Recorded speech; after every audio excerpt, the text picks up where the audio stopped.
I really need to. Is that working? Yeah, that probably sounds bad, but give it half a second, and it probably fix it. Hello, hi. Sorry, I keep forgetting to turn on what's it called? Uh, voice mod, which allows me to do silly things. And it's also just currently broken right now because I don't have the current updated version of it. So when I don't have it on, it I think I just need to get the new version. But I can do like fun stuff with it, but I never use it. And it just makes it annoying. So I probably should just switch it to just my mic instead of it going through voice mod, but then I just talk muted the whole time. So you know, here we are. It happens too often. Thank you for letting me know I'm muted though, Tebow. Yes, it is not sexy bot, it is Siri bot. One letter away though. I was talking to you, but and I was trying to make sure that the Discord was posting, but apparently the bot isn't working. So I think I need to change some stuff around on that, but the legendary series continues indeed. I don't know exactly what we're doing today, partly because I don't know how long we're streaming for.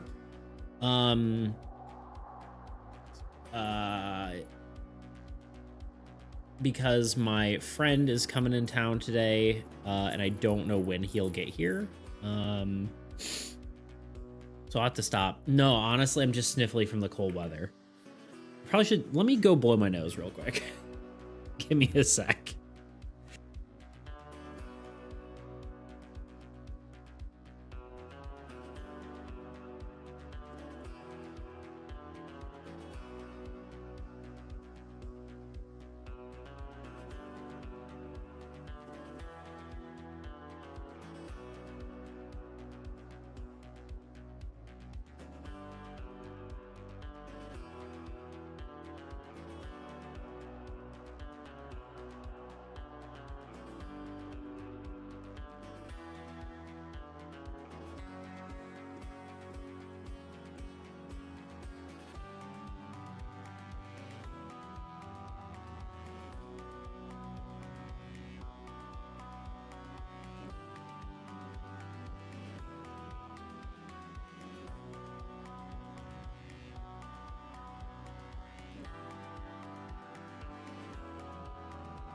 Okay, hopefully that's better.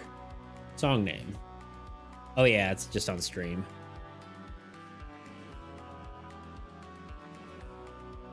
Yeah, weather has been shifting rapidly for me as well. 2 days,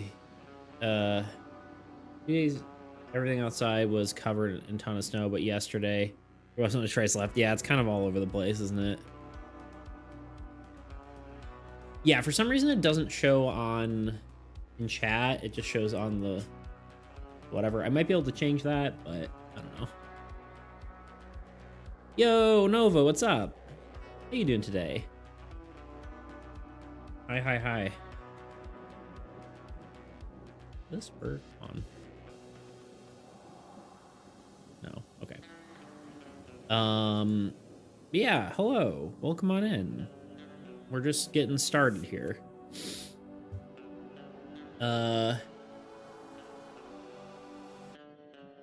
Do you go to PAX events? I should. I really do want to do, I know PAX Unplugged either just happened or is currently happening, which I probably should have gone to, but definitely next year. That's gotta be a thing, because seems like a good one to go to. So I haven't been around for many streams. I had 4 double shifts this week. Gotta go to work for a few minutes even now. Ah, dang. No worries though. There's obviously no obligation to come to my streams. So just went this past weekend. It was fun. Nice. Yeah, I had a friend who went to PAX. And yeah, I definitely need to go because I've got a lot of I need to like get my game out there, right? Also anyone who who is not aware, Nova is also a streamer.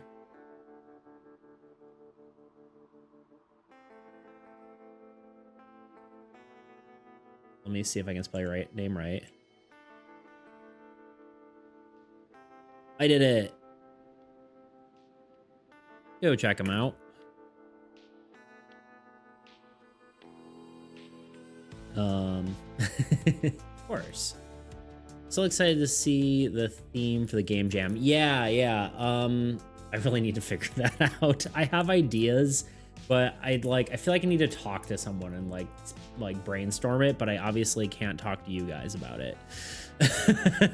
So, but yeah, I think today we got to talk about the game jam a little bit. I need to figure out the schedule for that. But also, we're probably gonna be working on more cards. I don't know if we're just gonna talk mechanics or if we're gonna do art or what, but last time we finished our shapeshifter. What have I done? Finished the shapeshifter. Thought he turned out pretty cool. You can talk, trust me. You talk to me, trust. Yeah, no. Tuna. Thinking I trust you. Kidding. But yeah, I'll definitely, I need to figure it out, but, yeah, I will have to, let me roll for deception, do it. An 18, you know what, Tuna, I definitely believe you. Ooh, that 15 watch streak, look at that, crazy. But yeah, yeah, PAX would definitely be a good thing to go to. All right, I'm headed out. Hopefully my days will line up with stream, so I'm so behind on points for a little guy. Ah, no. Yeah. But yeah, appreciate you being here as always. You can always watch a VOD for like 5 minutes and then get your watch streak up, which does give you like 450 per thing or something. I don't know if the watch streak actually gets more the higher your streak is. Like, how many points do you get for that, Tuna? Can't remember how that actually works. I don't know if you get like exponentially more points the more your watch streak is, or if it's just a set amount. But yeah, good luck with work. Stay strong. And it's good to have you here, even if just for a little. But yeah, I think I don't know if we want to talk, art, or if we want to do game mechanics, but DDP, yo.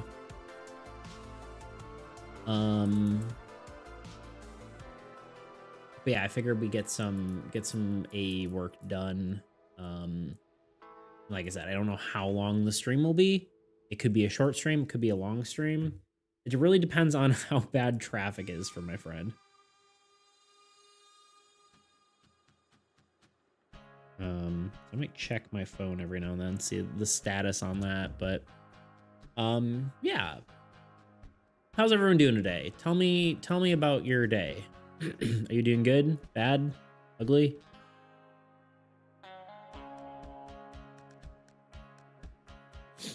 And what might you be up to while I try to figure out what I'm doing?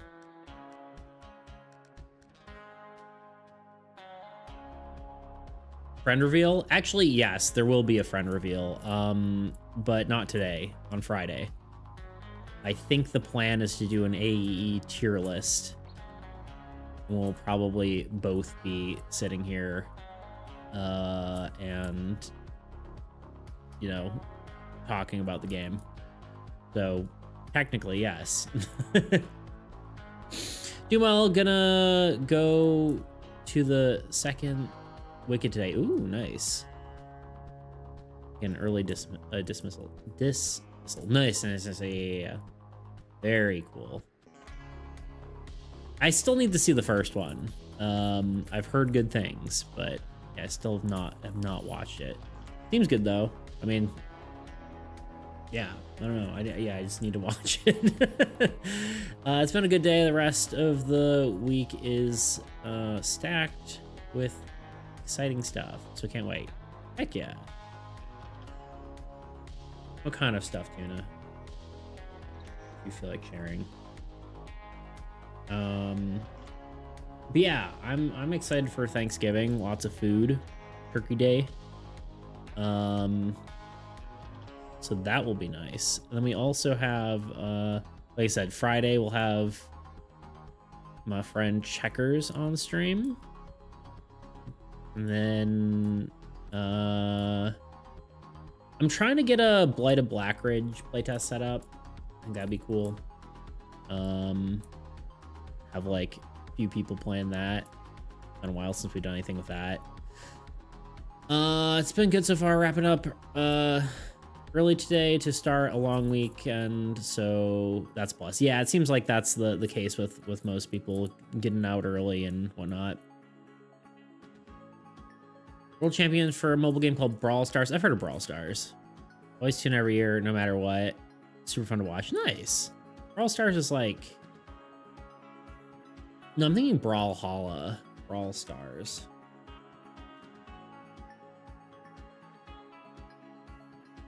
Yeah, I was thinking Brawlhalla, not Brawl Stars, but either way, nice.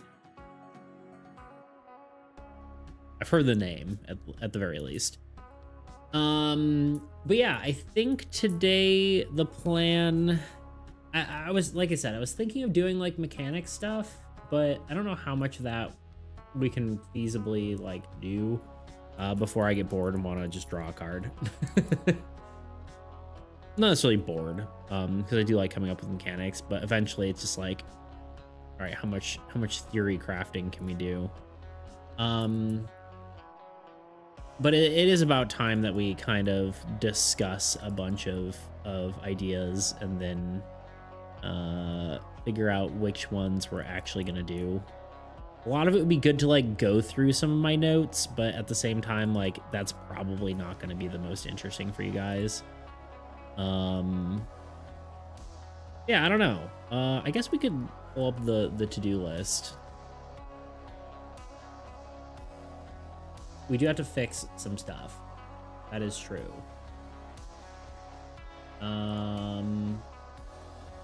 We did Sky. We haven't done the Beats card yet.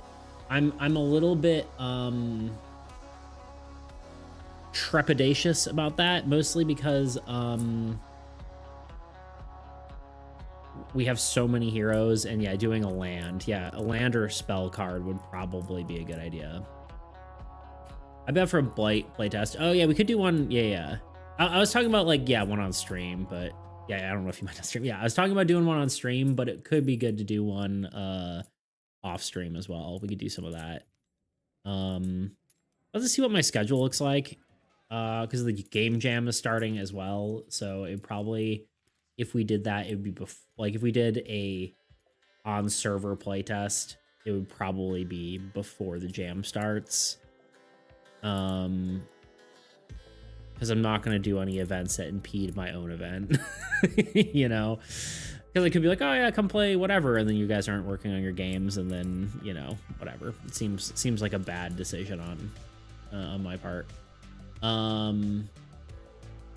could do a land. Yeah. On stream, you probably still don't want us to join. I mean, it's kind of like one of those things where it's like, I'm unsure. It's like if something you guys are comfortable with, maybe. But it's like also weird to like figure out who you should allow and who you shouldn't, right? Like obviously if you're someone who's been here for a long time, I'd trust you enough to not, you know, say something stupid. But unless it's me, because I've proved my trustworthiness with the dice roll earlier. Well, here's the thing, like, if it's one, like, yeah, I gotta vet people. Exactly. Yeah, because like that's like one of my big things is like I've had experiences where I've known streamers who have brought people on, you know, do like community stuff, and then, you know, they're just saying like slurs or something like that, and you're like, okay, now I have to police this person and probably arguably have to ban them, right? So it's like it's not even arguably, it's inarguably you have to ban them. Like some of it's weird because like a lot of the ones I've seen is like younger kids who are just like, you know, don't really know any better. They're just saying things they've heard, you know? But I don't know. It's like, for me personally, I'm not that talkative, so you need to do that a lot of talking and questioning.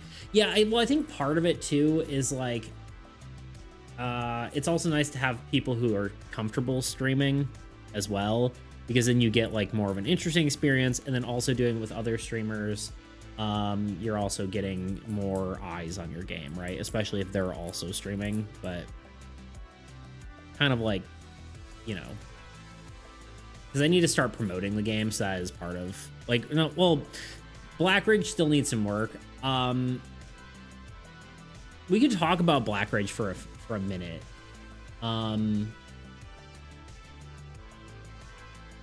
of the things I've been thinking, today's just going to kind of be all over the place, so keep that in mind. One of the things about like the corruption cards, if you're unaware, the corruption cards basically, once you die, if you have corruption cards in your hand, you can play these on your turn. The problem I have with them now is it has gone from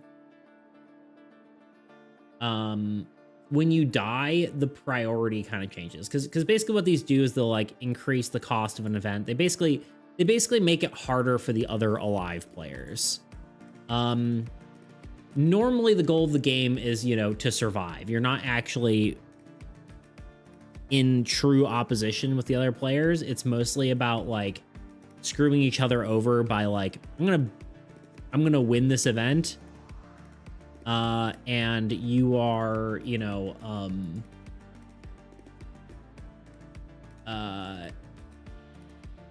and it's just a like it's a competition, but it's not a direct competition generally, with the exception of like, you know, 1 or 2 cards. At least not like aggressive toward each other. You can't really hurt each other physically generally. It's all sort of a betting competition of who can take the kill on the creatures, right? The problem with the corruption deck is that the game goes from this sort of just trying to outbid someone to directly being aggressive toward someone. And I think that change feels unfun. And I'm not exactly sure how to remedy that. It just feels too mean, right? Unless you're like a really mean-spirited person, it's not fun. Not like mean-spirited, but like, you know, have that sort of, because there's no goal, right? The only goal is to like revenge. You can't even win. You just can make some other person lose more, you know? And that's a weird goal in the game because it doesn't really get you anything. So that feels bad. I'm almost thinking of changing it to be like, these are other ways to bet when you're dead and maybe you can come back to life. But I'm unsure. I'm unsure how that works. So, I have to think about that more. I like the idea of corruption having some sort of use other than like being healable damage, but it is something to think about. So, that's been on my mind a lot lately. So I need to get more playtested to see if it works, and if it doesn't, or if this like current forms, you know, still feels unfun after multiple playtests, whether or not I should change it to something more with more of a purpose other than to just be spiteful, you know? So, but otherwise, I think the game's really good. And it's honestly in a pretty good spot. There's a few items I think that need testing. No, I believe the items have been tested. The thing that hasn't been tested is the 2 final monsters we did, which I believe,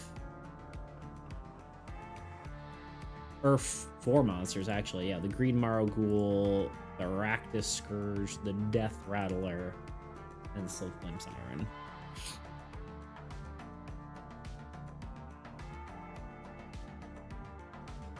I love board games, card games, but it's hard for me to be mean to people because they may target you.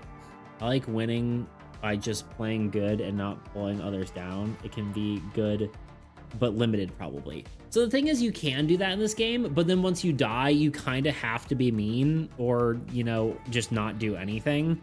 And that feels bad. So, long message. No, it's fine. So I think I'm gonna need to change it. I think the biggest thing is the lack of a goal. Like, you have no motivation once it's over, besides just being spiteful, and that just feels like,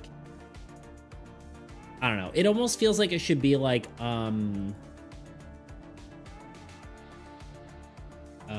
the Jackbox game Trivia Murder Party, where it's like after you lose, you can be a ghost and you can come back, right? I don't necessarily like the idea of coming back. Like, I don't necessarily think that needs to be a I don't necessarily love that, but it's better than not having a goal at all.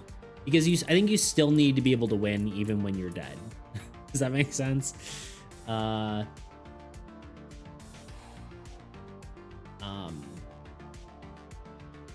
Or maybe it's like a different win, right? Rather than just being like a survival win, it's like a corrupted win or something. You know, a different win state to the game.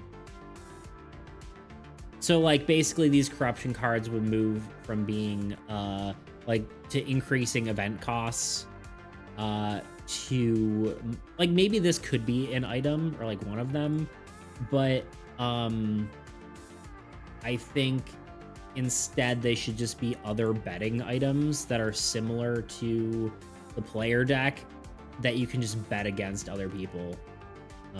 I think that would probably be the thing. So there's a point to dying then if you still win. Is dying more like a disadvantage for the rest of the game? Yeah, so currently the let me show you how it kind of works. This is one of the games I haven't worked on in a while.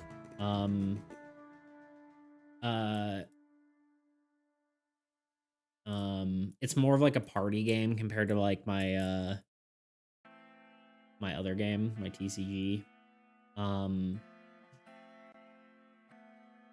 But yeah, the idea.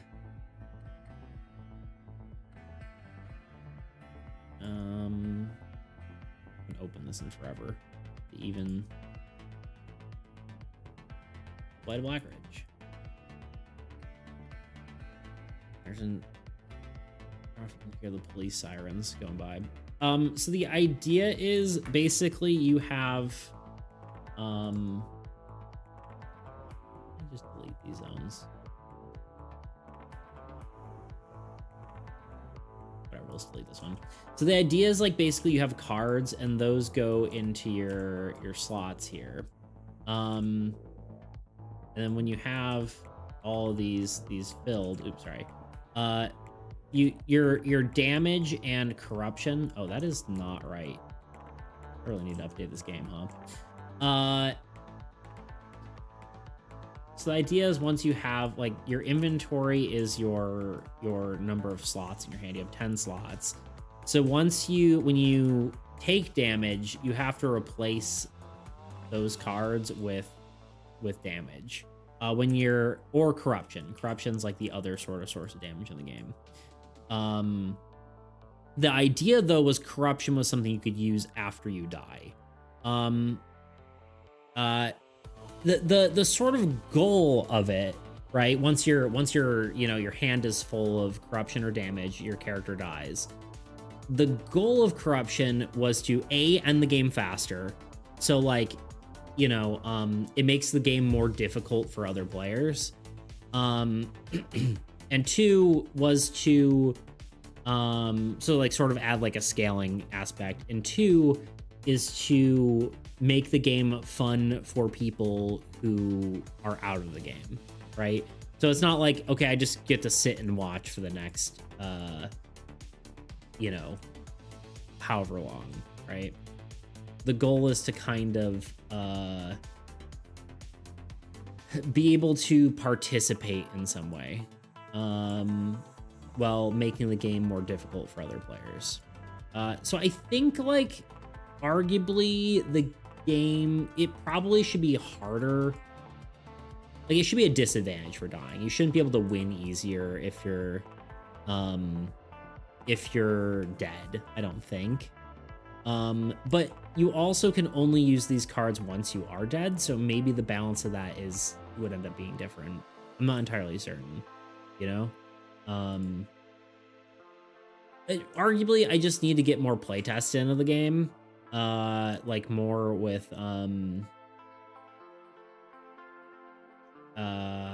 just with the new mechanic. I've only gotten like 2 or 3 tests in, but so far it does feel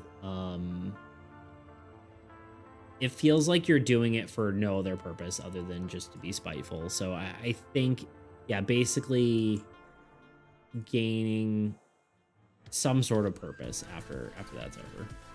Yo, Anonymous, what's up, dude? We're just talking about Blight of Blackridge real quick. I had some thoughts on it, so I just wanted to get them out about the corruption mechanic. I want to do some playtests. We need to get like maybe like 2 or 3 more playtests in, and then I can maybe revise the corruption mechanic. We'll see. So, how you doing today, Anonymous? What are you up to? Tell us your story. But yeah. Anyway, I just wanted to talk about that briefly. Because I like the idea of the corruption mechanic, but honestly, if either way doesn't feel fun, then it probably has to just be removed, you know? I have some thoughts, but since it's the game I know least about, I need to explore it more. Yeah, hopefully, again, we could have like some playtests and then just get some, you know, people can get some more perspective on it. But I mean, if you want to share your thoughts, you're more than welcome to. But yeah, because honestly, Blackridge requires a lot less work than Armies. Armies has to have like a high number of cards in order to be more interesting, right? Not more interesting, but like it requires it to like, you need the deck building aspect to, you know, kind of make the game better. So a variety of cards helps, whereas Blackridge it's kind of like the equivalent of like the friend slop games, right? I still find that term funny and kind of mean. But it's kind of similar to like a friend slop game, right? Like the game itself doesn't have to be like horribly like super great. It just needs to enable interesting interactions between your friends. No, not calling it friend slop. Yeah, it's such a mean term. It's like how did like, a lot of games get the roguelike term, right? It's like, oh, it's like this is a roguelike. It's like, okay, it's a game that's like Rogue. How did friend slop games end up being just called friend slop? I guess like you think it would be like a lethal like or something, right? Like Lethal Company. I guess there's another name for it and I'm blanking on it, right? There's, I guess, like just like I don't know. To be fair though, Blight of Blackridge is sort of slop because there is literally an item called slop. Wait, there we go. Slop. I only see friend slop using endearingly, so I see it as a compliment. Yeah, no, I agree. It's kind of just a funny, endearing term, but I've been using it ironically, so it's fine, I guess. Yeah, honestly, mostly it is like Tuna said, it's pretty usually used pretty endearingly and not as like a negative term, but either way. But yeah, this game needs work, but it has that sort of it going for it, right? It's got basically a the interactions between players is what makes this game fun. Like deceiving each other, screwing each other over, being like, oh yeah, I'm doing this, and then doing something different, and like all the deception is the fun part of it. Which is what, like, so the game doesn't need a ton to it because the experience changes based on the people that are there. Armies is more strategy based, so it's kind of less has less of that interaction. Obviously the players matter, you know, whether you can beat the game or not, but this one's much more reliant on that experience and interactions between people. Hello, Yui, what's up?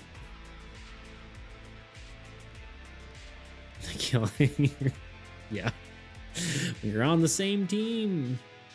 I mean, that's kind of how this works, right? That's how this game works a bit, is you basically outbet each other. The goal is like to bet on events. Like it's like, okay, I bet you wager weapons essentially for killing monsters, and whoever bets the most gets to do the thing. But a lot of time that is it's a blind bet, so you actually don't know what they're betting. So sick cards. Oh, thank you. Yeah. This is my other game. This is Blight of Blackridge. We'll probably do some more work on it later. Right now, I just don't have enough playtest information to play it. But yeah, this is my survival horror card game. I barely play them, but I love killing my teammates. You'd like this game then. Well, dislike is better than hates. Yeah. But yeah, this one turned out, all the newer art I like a lot.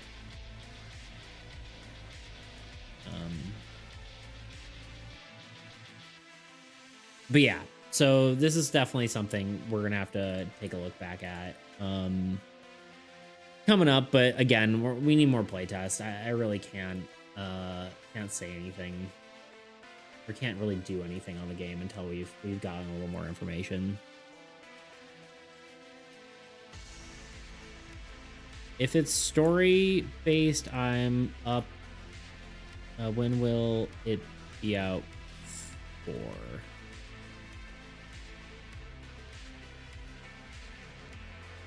It's what was I gonna say? This game can be played on Tabletop Simulator at any point right now. It's technically out now, right? All my games are on. If you're go on my Discord server, there's, you know, you can play them. All the beta testing is doable.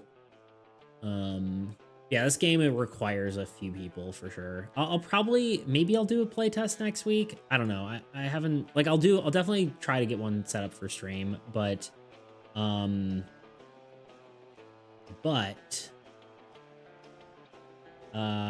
we'll also do one community wise. All I can say, the art is really good. I love it. Thank you. Yeah, I'm pretty happy with a lot of the honestly, all of them are cool, but the newer ones are definitely even cooler. Some of it I need to like make sure isn't getting covered up by the by the text, but yeah, here we are. Anyway,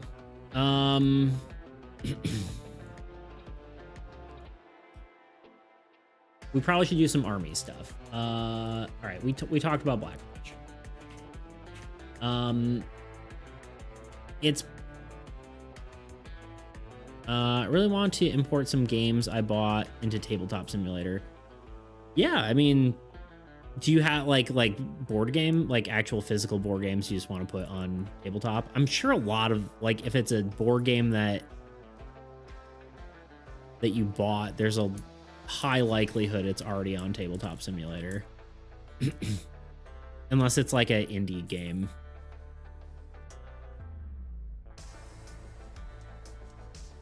How do I always have cat hair somewhere on me? Car game. Here to Slay, haven't seen it there though. I've heard good things about Here to Slay. Armies of my game Armies, this one has actually been compared to it a few times. I want to play it though. Really, is no Here to Slay on tabletop? That seems surprising to me. Eats. No, wait. Community. No. Tabletop Simulator.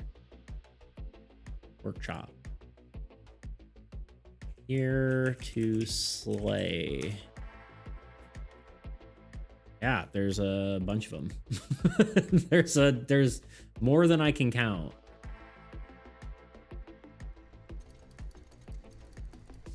Yeah. Seems like you should be able to play it. Yeah, if you just go to the workshop, it's not an official mod, but yeah, if you go to the workshop and then just search it, I'm sure, yeah, there's a bunch of them. 301 inquiries, but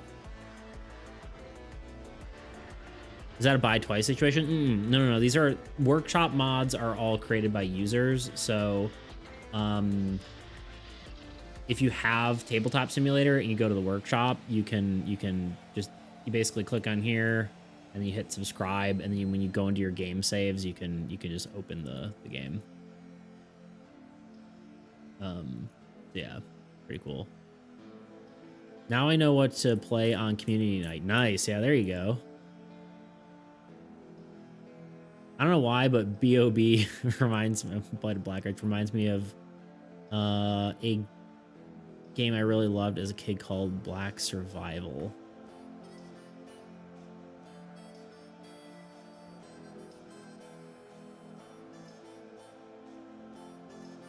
Immortal Soul? Or is it something else?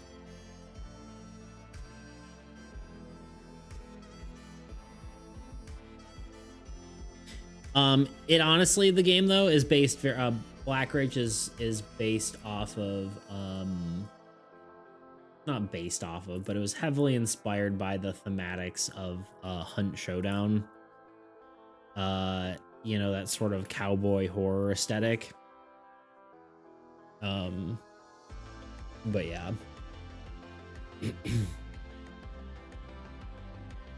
But yeah, armies. In theory, I guess we have, I think we fixed the beta stuff. I actually gotta look at that. Where's our patch notes?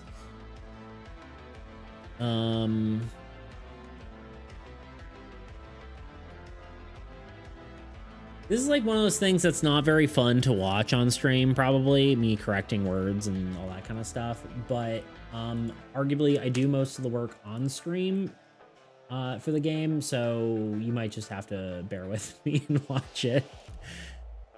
It's a very interesting game where you are on an abandoned island and point click battle royale. Interesting. I don't think it was what I was looking at then. But like a flash game kind of thing.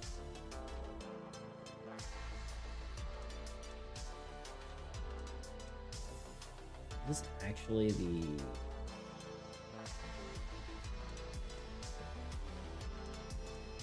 Is the right document? Yes, it is. No, it isn't. Oh. I have 2 documents here. I must have thought I didn't have one.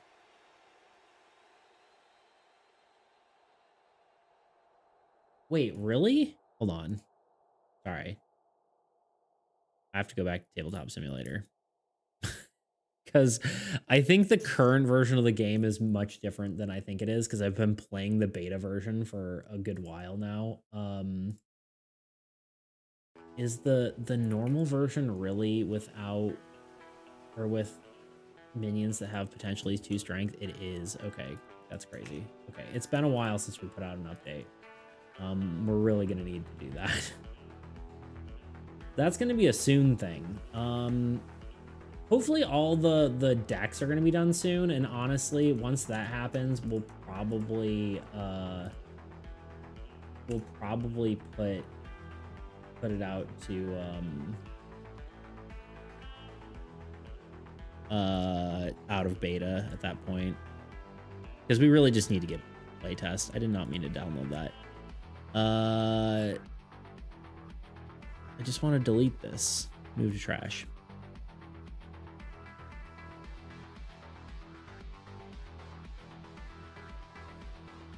I'm back. You go different locations on the welcome back, Tebow. Sorry. You can go back to location on the island where you just still images and they're another player at the same location. You'd fight them. Obviously they're zones, so you get pushed together. It was about scavenging resources and avoiding combat until you're strong enough. Interesting. Yeah, nice. Ignore the cards. Okay, y'all, we're gonna do boring stuff today, and you guys can talk about whatever you want to make it however interesting you want it to be, or just hang out and lurk and work with me. You know, it might not be that boring, but it is going to be, you know, the kind of thing where we're just gonna look over existing cards, doing balancing work. That kind of thing today, which may not be the most interesting, but no worries, do your thing. Yep, indeed. Indeed, kind of have to. Although I suppose like people watch people code, you know, and I personally don't find it interesting. Part of that is because I don't understand coding. But this is kind of one of those things where it's like I'm gonna go through and correct stuff. Just one of those kind of days, you know. But if you have anything, like if you have any like I don't know, anything you want to talk about, it's a good day for that kind of stuff. Sometimes it's nice to co-work. Yeah, it's gonna be one of those kind of days for sure.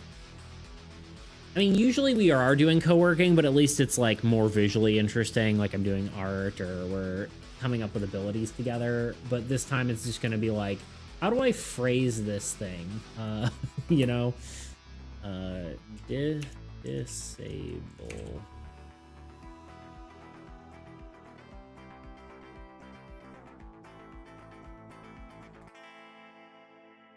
Okay. So one of the things we need to do here is anytime a card is disabled, it needs to say till the end of your next turn. We may actually have done that already. Now that I'm looking at this. I have done that.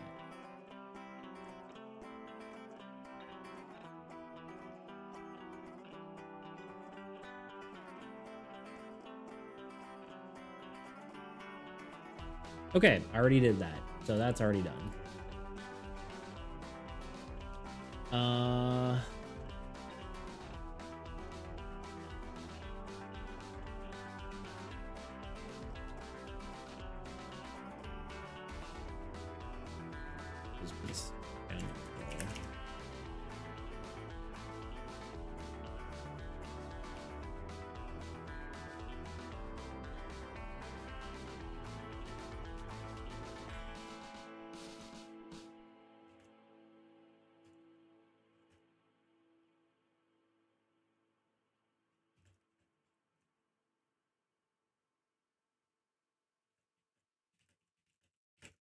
All cards have been revised to say the duration of how long they are disabled.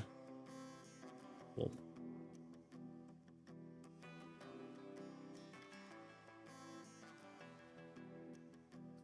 Yo, Toot and Fry. Both here? That's crazy.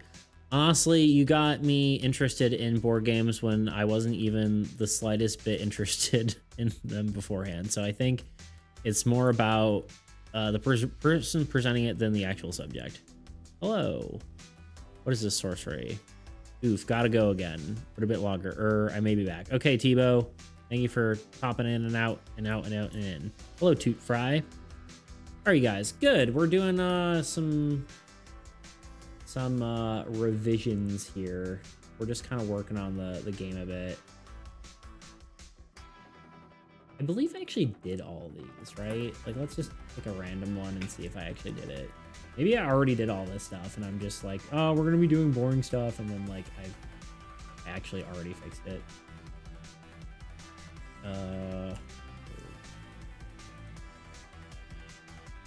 When a monster attacks,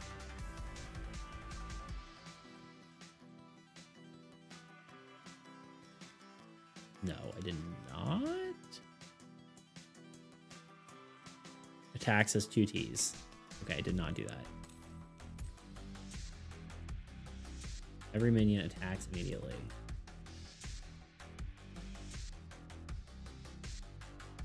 Okay, this just on. Control Shift 5? Control Alt 5? Yeah. Ability added. Yes.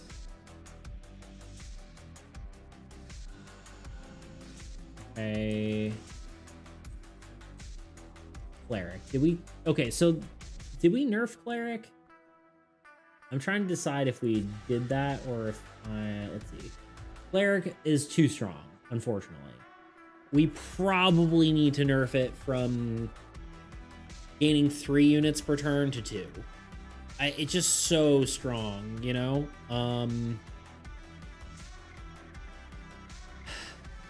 So I think Cleric needs a nerf.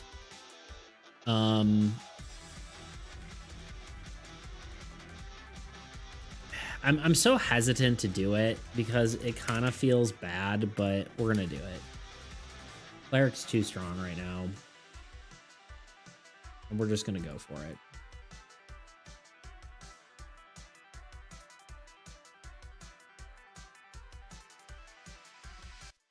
Nerf beam, yeah, because right now they gain units, aka your strength, basically when you're when they're attacked or when other cards are attacked, and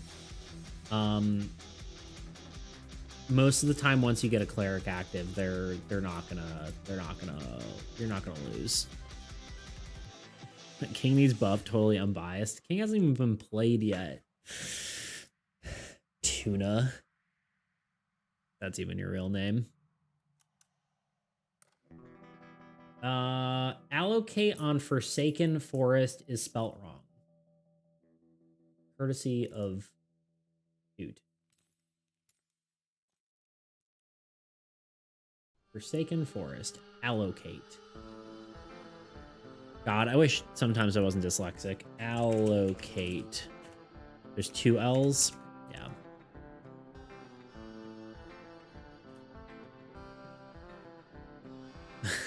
I'm like, I see the word. Is it wrong? I don't know. I guess so. Should sneak some of the cards that haven't playtested in the deck's next playtest. I mean, yeah. I mean, I think we'll probably have enough to playtest. I think the Altruism deck is pretty close to being just playtested. They probably need a land, like 1 more land, because they have Sky, but maybe either 1 more land and maybe a spell, but you saw through my deception. King doesn't need a buff. True. Also, Tuna, you rolled before you were asked, which means it doesn't count. Them's the rules. Growth. Make sure to look and clarify the duration. I think... Oh, yeah. Till the end of next turn or end of your current turn. Right. It does need to say... Man. I get to reroll. Nope. Still didn't ask you to reroll, Tuna. A kid. But that is generally how it works. If like a player, if a player rolls before you've asked them to roll, then usually that doesn't count. At least, you know, usually that's how I count it. But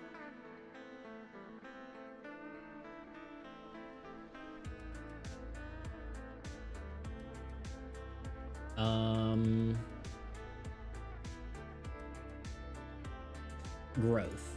Let's look at growth. This one we might actually need to talk about a little bit.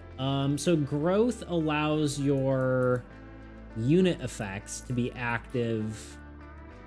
All unit effects of the cards in play are activated regardless of number of units placed on those cards until the end of your turn. Usually, most things say until the end of your next turn.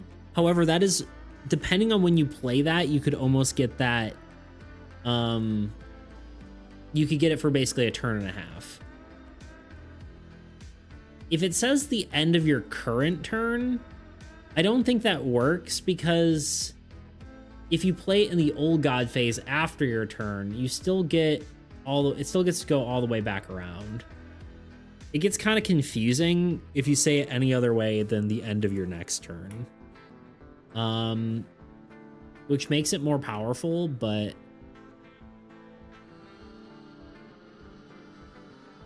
so from what do you get that? Huh? Oh, it's the spell growth? Is that what you're asking?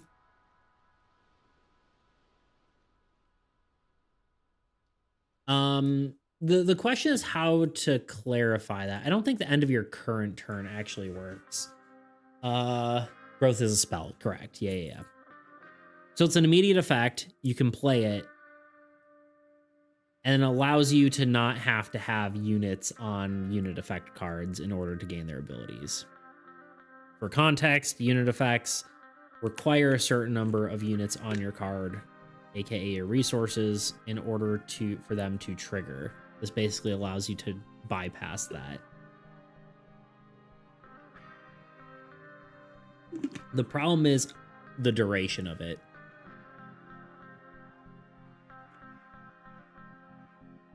End of current turn could be it? Well, okay, well, what if you play it right after your turn?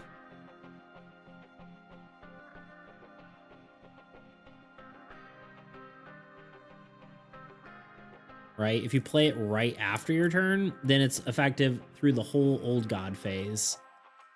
And then, well, in theory it is. It could be, I feel like it can be interpreted weirdly. It can be active during the duration of the old god phase and then your next turn, right? Because if your current turn is over and it's played, then in theory it should last the entire time. And it happens during the old god turn. Yeah, but that's not end of, so it'd be end of the current turn, not the end of the old god turn, is what you're thinking.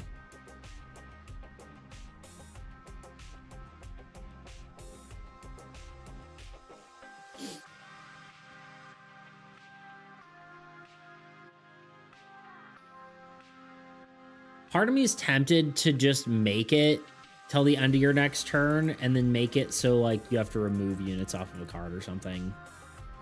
Like make the cost bigger, but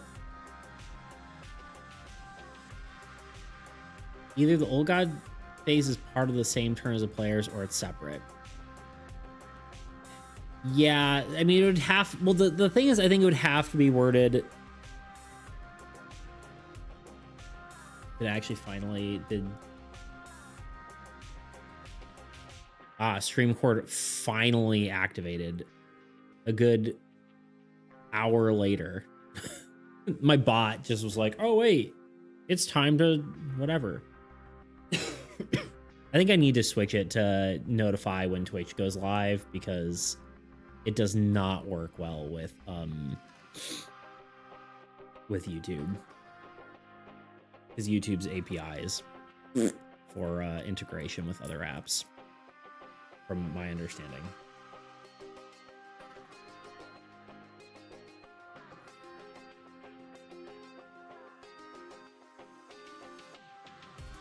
Okay, so it either has to be, so you manually did the first one, yeah, because it wasn't pinging.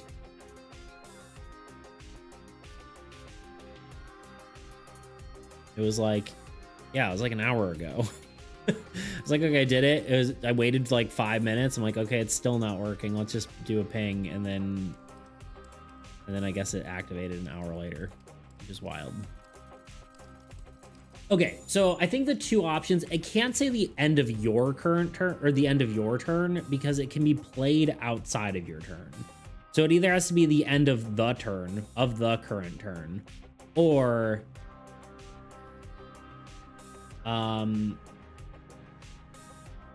till the end of your next turn, and then probably give it some sort of cost.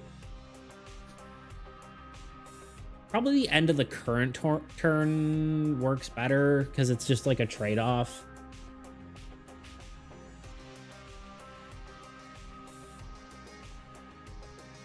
Torn. The end of the torn.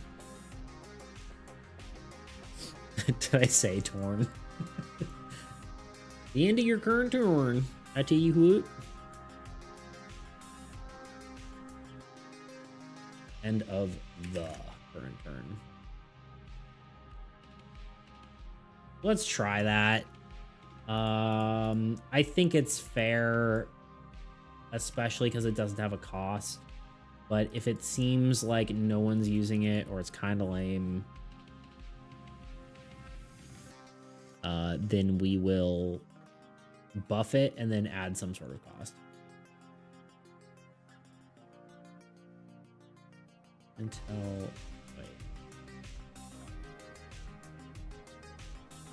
Until the end of the current turn.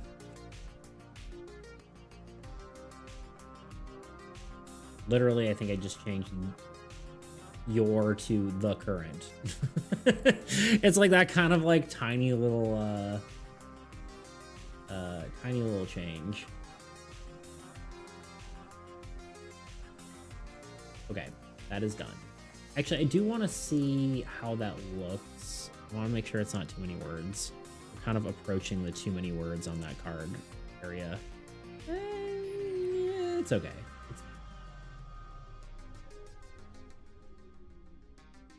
Why is the font look? Is the font different? It is different. Why is the font different?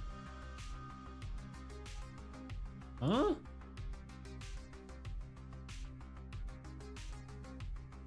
Hello?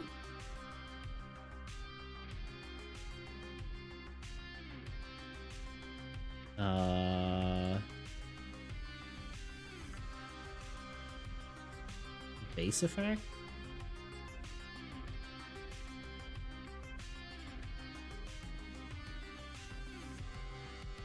I don't know why there's like 1,000 of those on there, but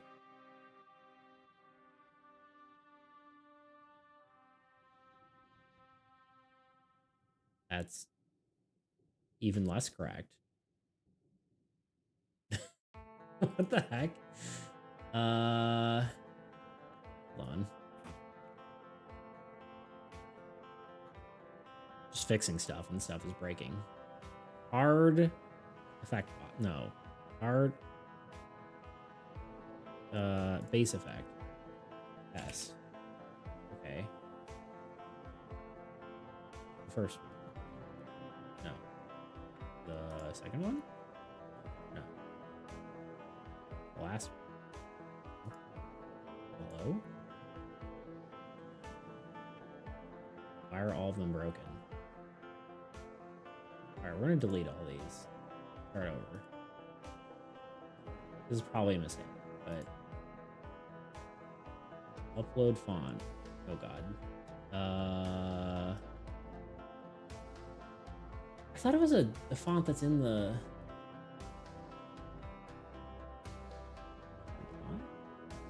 Yeah, it is literally.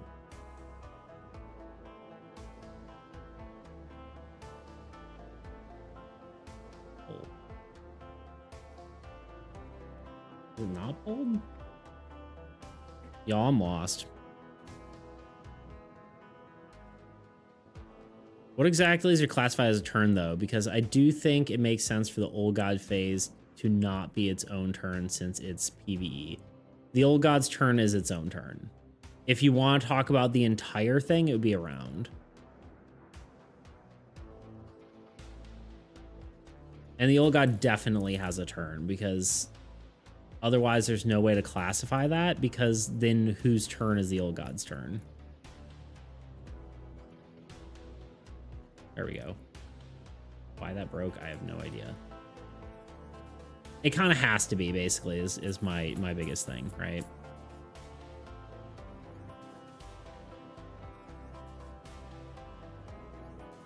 Because then technically the Old God's turn would be whoever's turn it is on or after the Old God. Whoever player 2 is, or whoever's turn you take in that order, then the Old God's turn would be included in that person's turn, which I don't think makes any sense, unfortunately. But I do think the Old God's turn should include, because like you could use growth defensively or offensively. Like if you have a cleric and you want to use it defensively, you could use growth to enable their effect so that they can tank more damage, or you could use growth to empower your archer and you know, take out some cards. Yeah, the remaining turn is literally when someone goes, so it's very true. Yeah, the Old God counts as a person, right? Or at the very least, it shouldn't be the same as like it shouldn't be the same as the player, whoever's player turn it is. I noticed a mistake on this card, and I'm trying my best to ignore the fact that there's a mistake on it. I won't point it out for everyone else, but there is a mistake. Okay. Ooh, we actually do need to do this. This is, the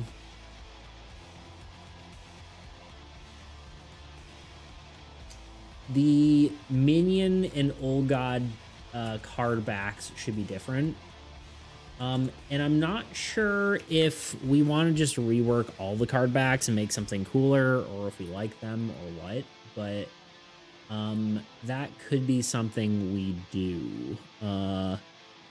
Maybe not today. Oh, sorry for the yawn. Oh, we're about to be in an ad, aren't we? We missed the ad. Crap. Damn it. I might take a break and have a second anyway, even though I missed the ad.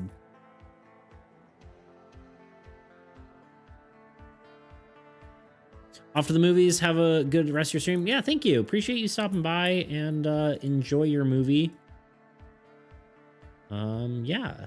Have fun. Good luck, have fun. You know? But yeah.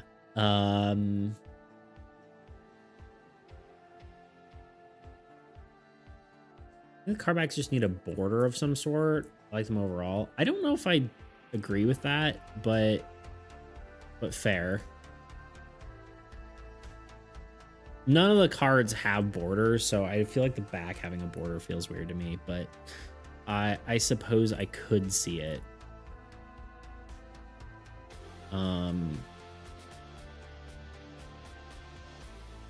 The biggest thing is I think the card backs need. So I mean, this is the player card back. This is the Old God card back. I could probably make the art a little bit better. In fact, I already have like background art that's nicer. I could definitely make it look better. The biggest thing is that I think the old god and the minions need... Oops. I didn't even do that. No. The old god and the minions need 2 separate backs so you can know which one's which. I think it's a good use for the beats card would be for your videos, like animation where you're literally into the card. Yeah, no, for sure. I agree. I mean, I've already kind of done that, right? I mean, the sort of the it's not quite the same, but I have used like the little mini me for the entire how to play video, right? But I could do more like the bridge thing. Although I don't know if I'm going to try to do that complex of animations in the next few, just because that is such a time sink for little payoff, unfortunately.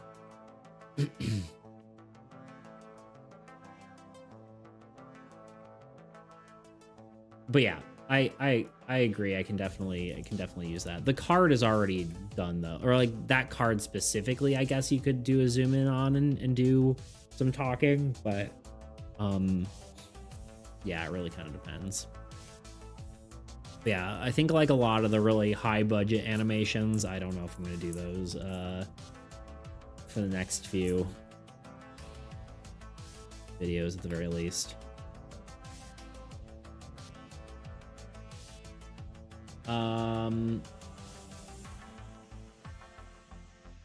It's true. The front not having borders. I think of like Yu-Gi-Oh and Pokemon, so don't have many good references. Yeah, I mean a lot of newer cards are that way, right? Where they have like the borderless look. And that's a style choice, right? A lot of cards, like I could go either way with it. But I think at this point, I don't think I'm gonna, if I have a borderless run, I don't know if I'm gonna have a bordered back. I mean, in real life, they look good.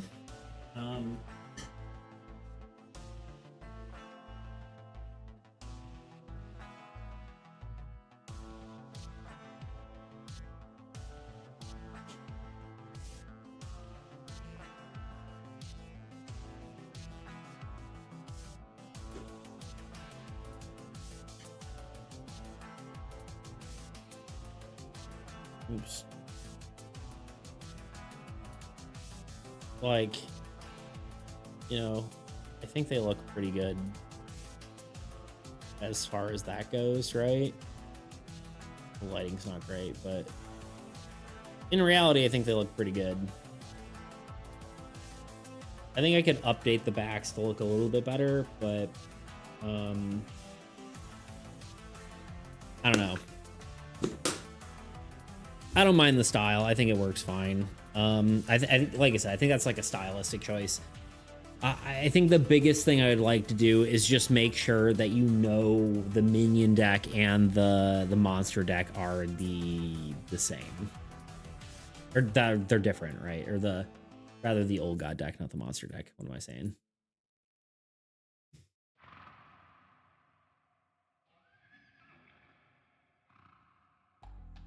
Okay.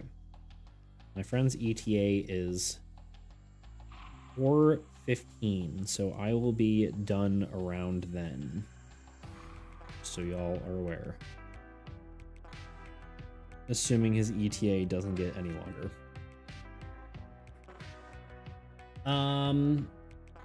But yeah. I think it would be good to just have, like, honestly, maybe the thing to do is like maybe keep the player back like this and then change out the symbol for the monster and I keep saying monster, the minion and the old god deck to be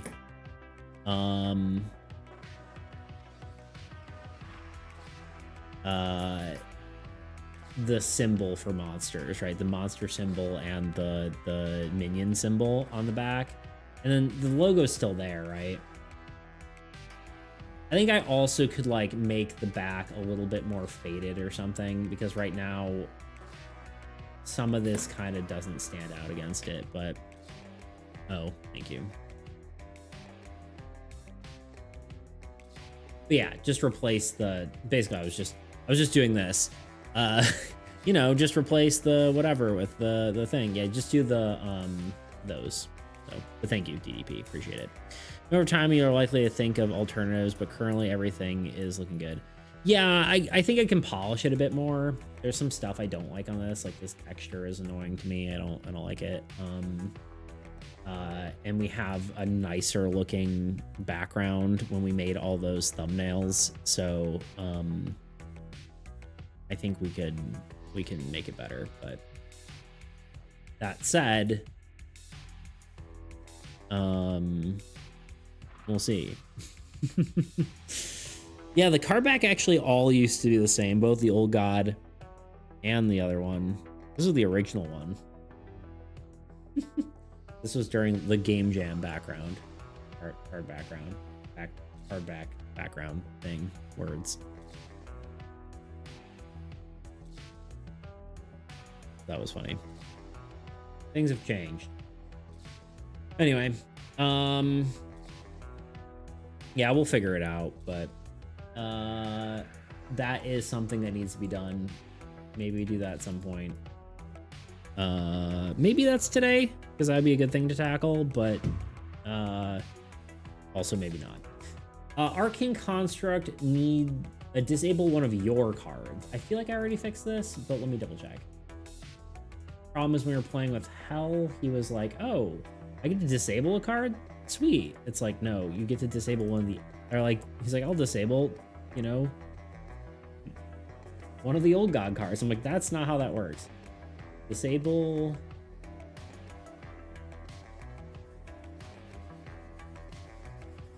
One of your cards of your choice. Probably doesn't need to say of your choice. Disable one of your cards.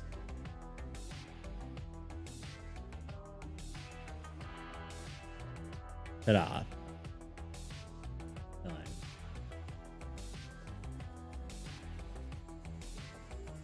Ah, okay. Hollow Ground is way too powerful.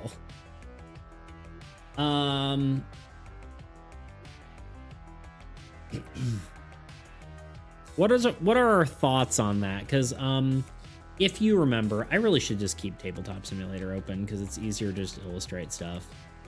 Problem is it just takes up like 10,000 gigabytes of RAM if you leave it open. Because it's got that memory leak. Although they're moving it to a new engine, Unity 6, which I don't know if that actually does anything for us, but maybe that'll fix something. Okay, Hallowed Ground. Hallowed Ground. So this card, the problem comes when you have more than one of them. Because essentially what it does, once you have 5 or more units on it, you may remember this, but so the argument against Hollow Ground is that it can infinitely loop with itself. It can't infinitely loop with itself, I don't think. I know you and Maximus were talking about that, but oh, actually, I guess it can with Bridge. Yeah, I guess it.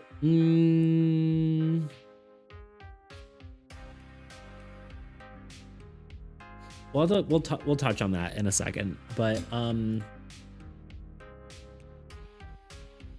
to start, say you just have 2, right? Even this is too powerful. Because essentially each Hollow Ground is giving 4 units to a god, which means this god is gaining 8 units per turn. That is a lot of units. I'm gonna head out. Have a good rest of your stream. I'll try to stop by for a bit on Friday. Okay, cool. Thank you, DDP. I appreciate you being here as always. Yeah, we'll be doing a tier list. That's the hope, at least. That's the plan. talk about all the power of all the cards, especially now that we've added a bunch more. Some of it will be theory talk, but I think it should be interesting. I believe, Tuna, your thought is that it's infinitely, you can infinitely,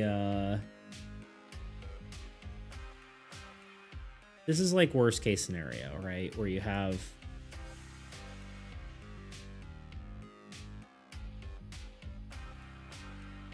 ideas just have the triggered effect a limited amount of times per turn. See, even then it's like, it's too much, because it should be,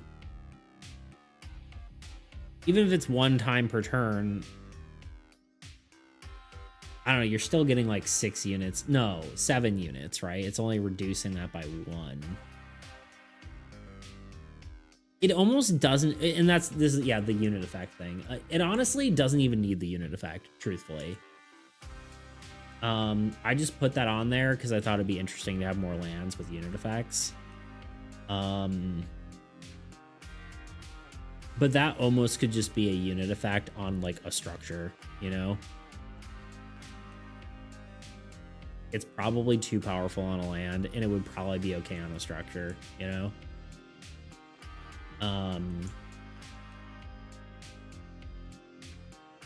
I'm curious about this though, because I heard you guys were talking about it, but I was too busy, like, you know, entertaining to fully think it through. So, in theory, this increases the additional, or grants 1 additional unit to your ally. No, it doesn't. It's not infinitely repeating. Because bridge doesn't go both ways. It's a one-way bridge. So it all goes to here, which basically means if I have two active hallowed grounds here, 2 here, bridge comes to here, I get 4 extra units per card. So it's 12 units for 2 of these. 12 units for 2 of these to your ally, which is an absurd amount, but why does it say choose in the base effect? In case of... Yes, yeah, correct. It's future-proofed. Gain 1 unit on... or gain 1 unit on this land, or 2 units on another player of your choice. Yeah. Mm-hmm. Yeah, it's So what if both players had bridge? Then it's maybe broken. No. I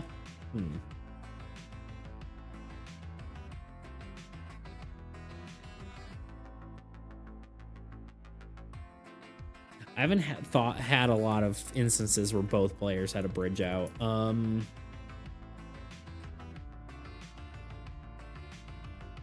That might break it.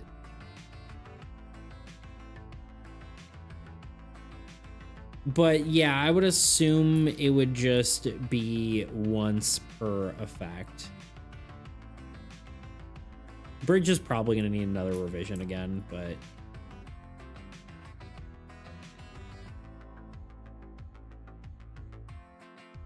No, the bridge is still one way, right? So... Wait. Okay. This would allow... The bridge would allow this guy to have 1 additional unit per thing.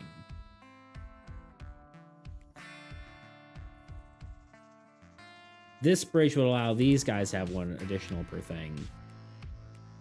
But bridge doesn't steal... No. This would just mean that instead of gaining 8, each player would gain 12. Because if bridge doesn't go both ways, so it doesn't infinitely repeat. It just makes it so the effect works in both ways, because it doesn't. This isn't stealing these effects as well. It's not infinite. It's not infinitely occurring.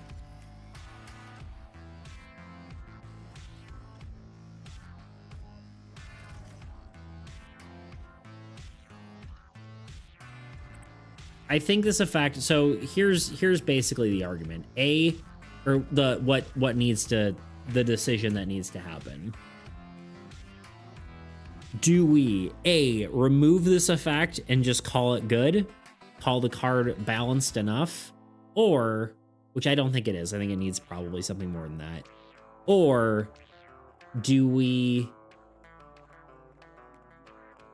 give it a new effect? Which feels maybe more correct, but I'm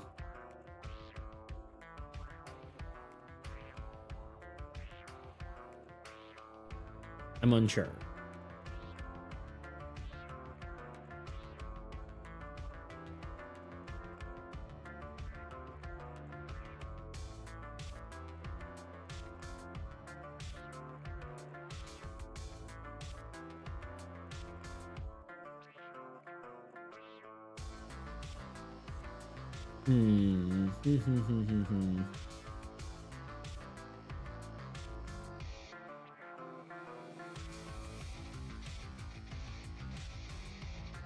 Yeah, I agree the unit effect needs to change. I think the unit effect is good if it were on a structure.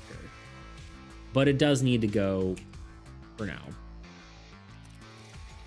Let's open up our ideas document. Data cards.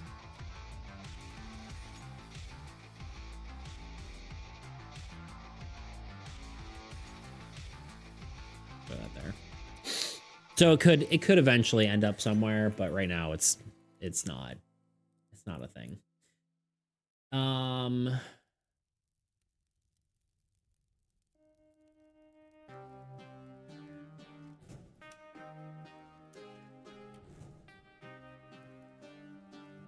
I like the idea of it having a unit effect just because, again, we don't have many cards, many lands that have unit effects.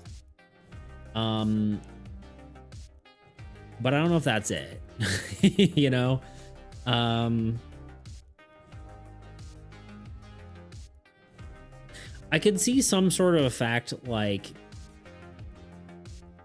it couldn't be an effect, though. It could be a triggered effect where, like, if an allied card gains units, you gain units. But then at that point, it's like you would always be giving the other person units. But I think it does need some way to buff itself. Or maybe we just get rid of the effect entirely and do either you gain 2 units or gain 3 units on an allied player. But that's still kind of a lot. Maybe.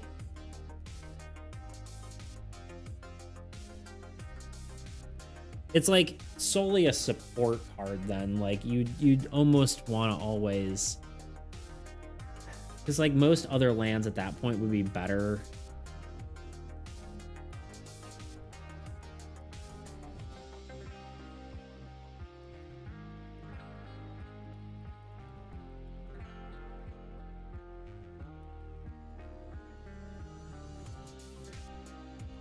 Game design is so confusing. My brain dies every time I think about it. It's like super advanced math. It can be, yeah, it can be challenging for sure. I think, I mean, a lot of time it's just trial and error in that, sorry, in that case. I still didn't take a break. Whatever. We'll take a break at the next thing.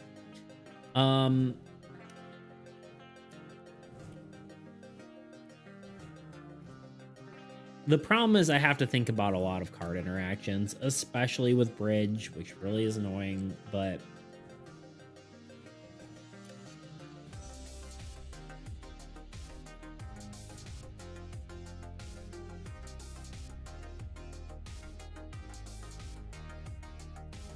here was my other thought, is just take the base effect, paste it here,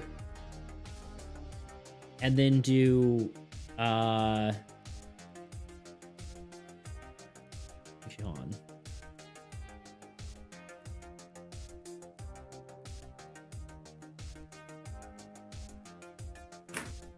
So basically, it has a second base effect if the unit effect works. or if the unit effect is active. Gain 1 unit on this land or 2 units on another player, which does effectively grant the other god. So in that case, let's pretend this is the new thing. Multiple hollow grounds won't matter necessarily. I guess these would still be F5. Let's remove, or actually we do need the bridge example. Well, let's start without the bridge example. This is scenario 1. This is scenario 1. If the effect is active, then this card can either give the other god 1 unit, or give themselves 2 units, or the ally god 4 units.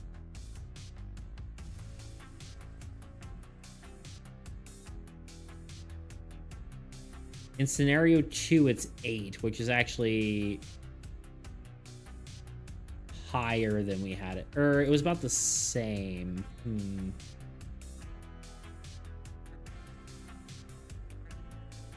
This made it worse. Hey, Thibaut, welcome back. I think the main thing to do for that is just push marketing as much as possible, since the game is playable state in any case. The issue is I'm new to the board game community, so I have no clue if any big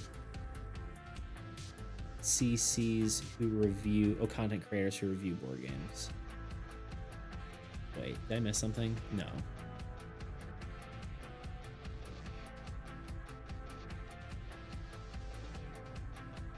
Yeah, I mean, obviously that's kind of just the channel, right? Like all the stuff I do is just marketing, posting videos, talking about them, streaming, all that's marketing.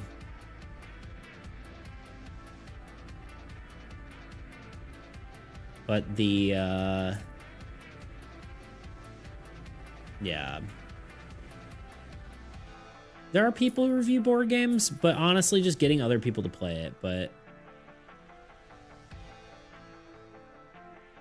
all these things we brought up through playtests. The mechanics problems.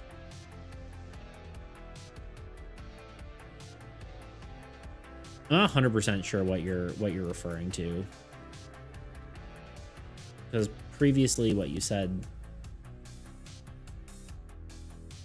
just how game design is confusing. Is this a separate thought? I guess it's a separate thought. Yeah, this doesn't work.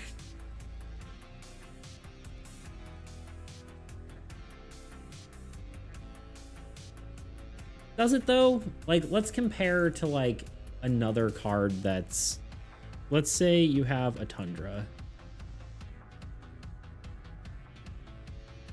Say you have 2 Tundras. And you have 2 structures on those Tundras. A Tundra is gaining 2 units here, 2 units here. No, sorry, 1 unit here. And then the reverse is true. This gains 2 units here and 1 unit here, which is 6 units. So yeah, that is still too much. What if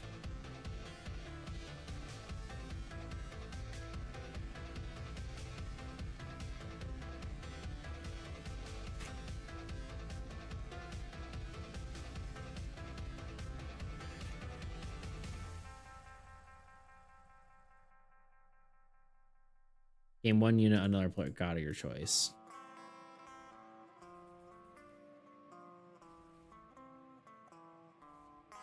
So that increases the number of units you generate on someone else by 1, which means the scenario would be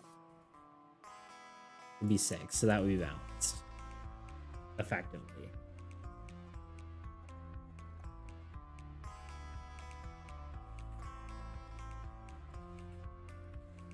And then in this scenario,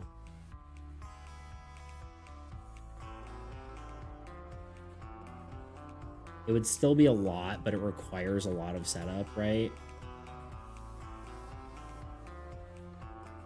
So this guy would gain the effect of this. They would gain this. So it'd be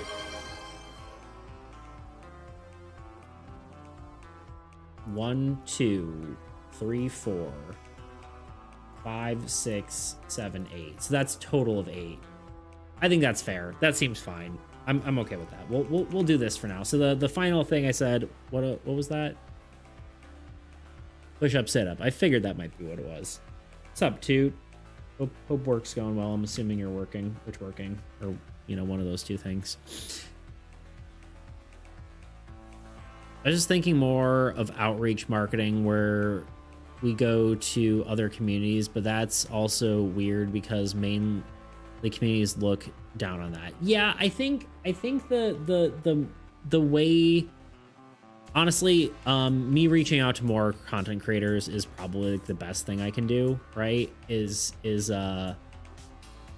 interacting with other communities, having them on being on their streams, right, is important. Potentially we could get to the point of where I get a game and I can be like, hey, would you mind playtesting this game? You know, like just reaching out to like random people I've talked to like once or something, you know, where just like do it as a promotional thing, like just start reaching out to like a bunch of creators, like, hey, does this seem interesting to you, kind of thing. And maybe it doesn't work out, maybe it does, but that is kind of what we're working toward right now, is just doing more and more interactions with new creators, and that's probably one of the best ways, at least on Twitch, that we can do it. My biggest worry with all that right now is that watching people play board games isn't specifically interesting, in my opinion. So making the game look more interesting seems like probably something we should focus on. I don't know how that would work exactly, but things to think about. I didn't put the camera on.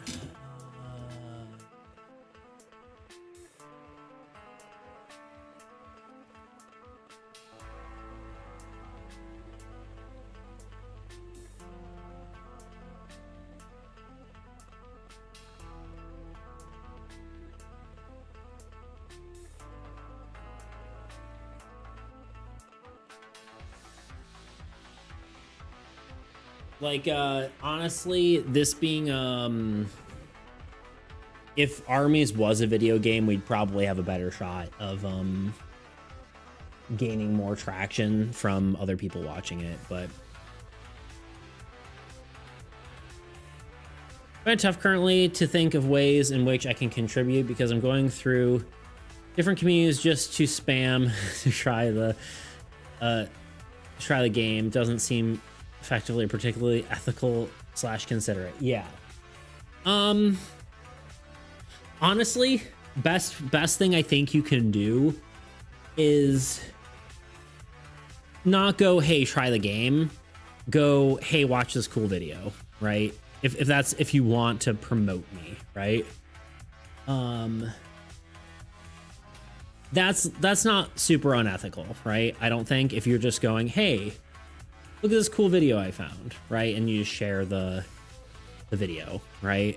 Because no one's gonna be like, unless you're like super affiliated with me, like obviously you watch my streams, but I'm not like paying you, or I'm not like telling you have to go do this, right? So I don't think that's unethical, right? Or whatever the right term is, unconsiderate, right? If I went into a Discord server and just posted some random video I found cool, I don't think anyone would give you crap for that, right? So I think the videos and like my content is the better thing to probably be sharing than be like, hey, go look at this game. Parasocially afflicted at most. Yeah, right. I mean, like, I think sharing my content is probably fine. I would try not to do it like just jumping into communities and doing it without like without interacting there maybe is a little weird. I don't know. But like if it's somewhere you don't normally interact, you just go there and post something. But even I do that sometimes. Like sometimes I'll just go into like,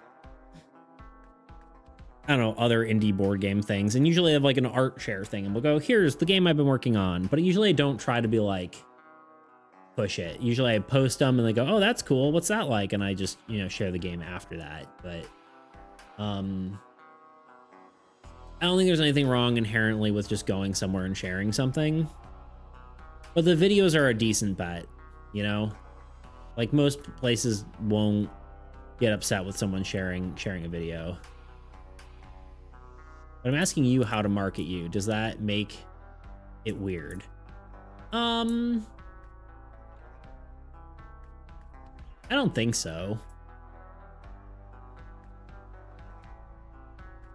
I mean, like, you know, you're not really asking how to market me. I mean, you are a bit, but it's like, what's the best way I can support you and help you grow, right? Like, if you think of it that way, you know, I don't find that so weird. Obviously, you know, there's like the usual, you know, like the videos, you comment on like all my shorts, which, you know, helps. Which video do you think is best option to hook people in, not only to your channel, but also your projects? It's kind of hard to say, honestly. You know, evidence would support my health video, but that's also about soul, which I haven't worked on in like a year. I mean, the how to play video is probably the most relevant, right? Because if people like the game, and it's probably the most polished and nice looking one.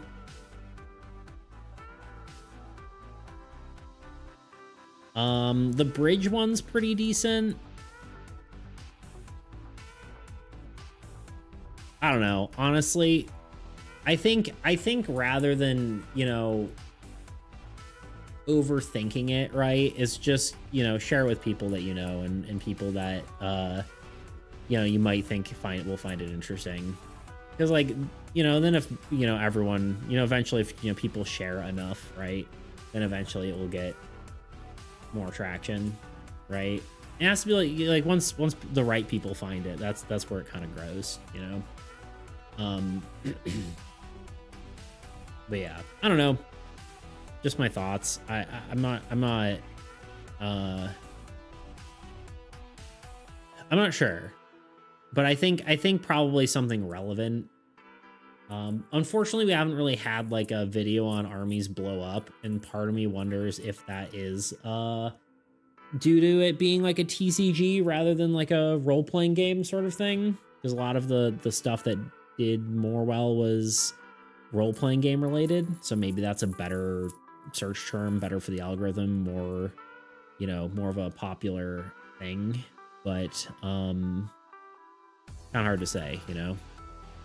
None of those have blown up yet.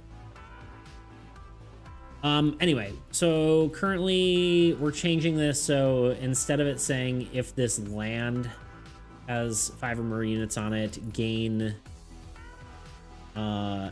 whenever you gain a unit, it gains it on, or whenever another player gains a unit, they gain a unit. Instead, this is just a singular unit on a player's god of your choice. So it's basically adding 1 to the base effect, so you can do 3 units, which makes it so this card doesn't affect another hollow ground in play. Essentially, is how that works. But yeah, Tune, I definitely appreciate it. Yeah, I mean, just sharing my stuff in other communities, like, you know, as it comes out, or if you're like, oh, hey, look, I found this video, I liked it. You know, I think that's like totally fine. You know, if it gains traction, good. If it doesn't, whatever, you know. I don't see the point of sharing the videos in a community about mobile games, though, because those are communities I engage with the most usually.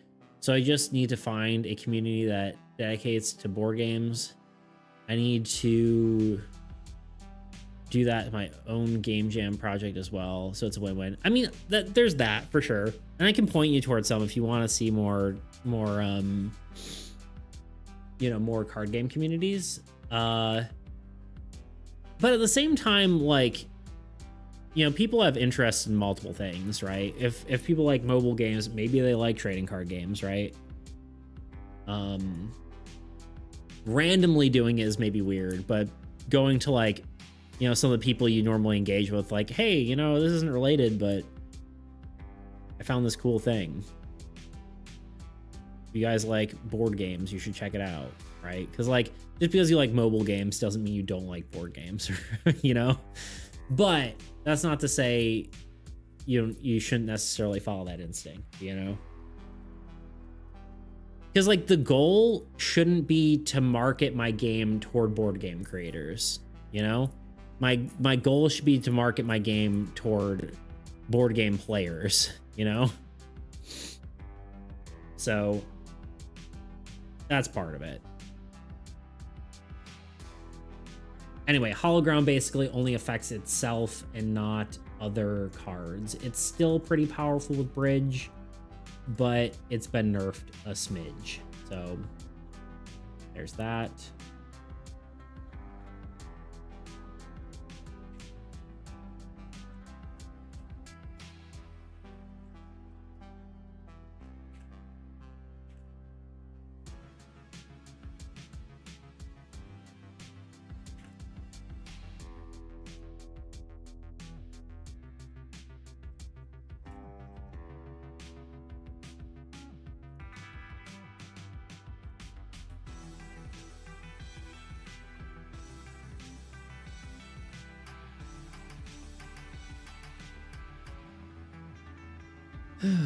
But yeah. Okay, yeah, all minion strength is 1. That I completely forgot that was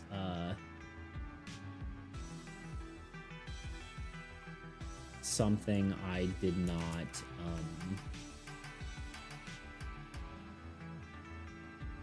that I changed this time around. Wastelands.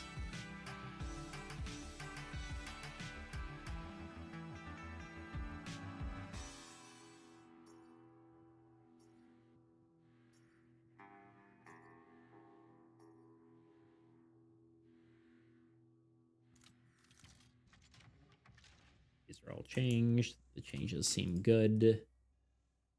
Trading post now rewarded to allocate units on your cards on other players' turns.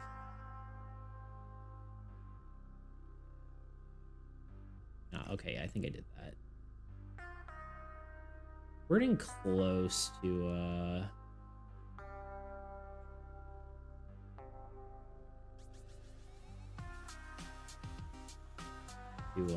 whatever here, being done with this segment here where we're just doing things.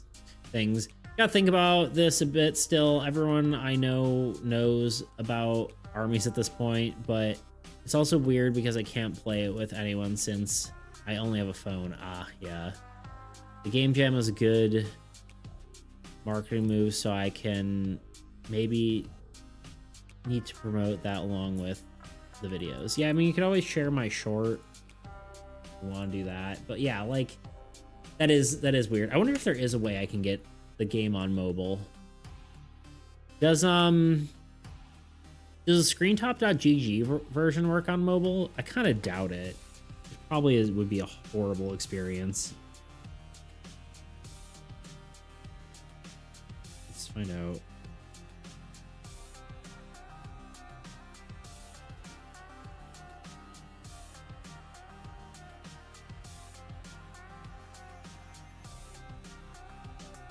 Oh, dude, you can totally play it on here.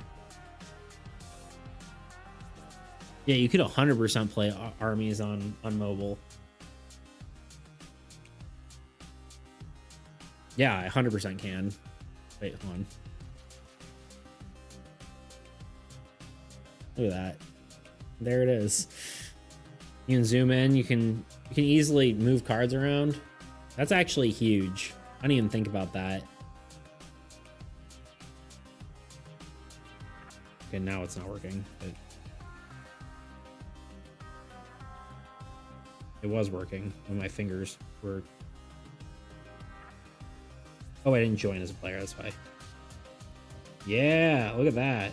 That's actually kind of cool. It's probably tedious. It'd be much better on like a tablet or something, but in theory you can play. Is that tabletop? That's Game Changer. No. It's screentop.gg. I need to update my whole list in Discord, but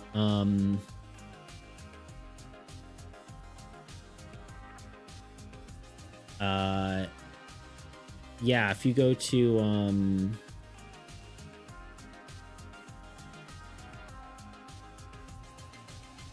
if you go to the screen top one on Discord, if you go to like play AAE online and then go to the screentop.gg version, that works. I guess I can just paste it here. I don't know how fun it would be. I'm not really someone who's like done a lot of like gaming on my phone, but in theory it works. You do need an account. That's all you need, but the account is free. So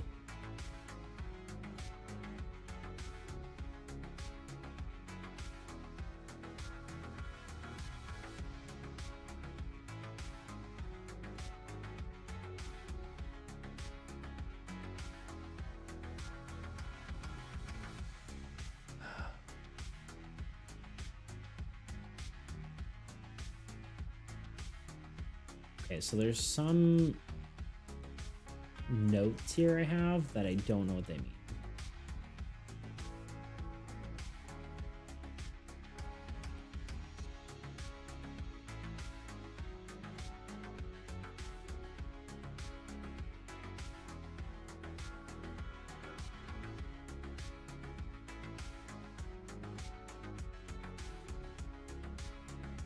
Okay, that's just extra. Trimbos.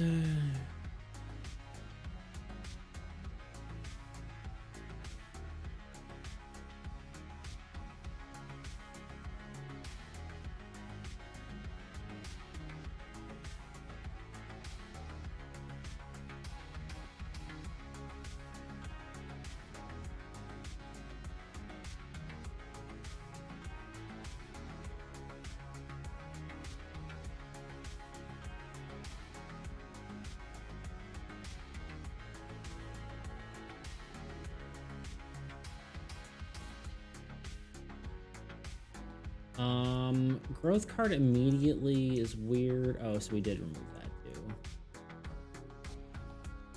The growth has kind of been nerfed a lot, but I think that's fine.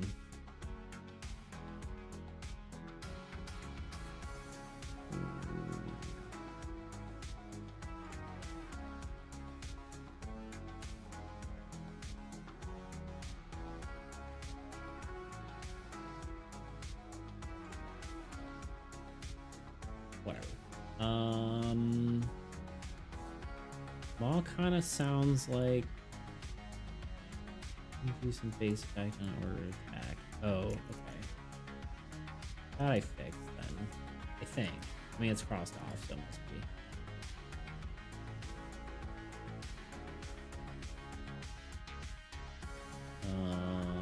Monsters.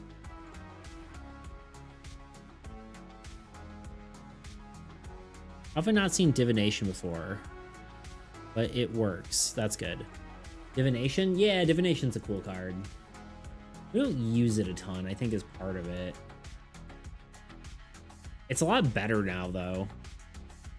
The bad effect went away. Or it used to be like 3 cards back into your hand, but now it's just 1.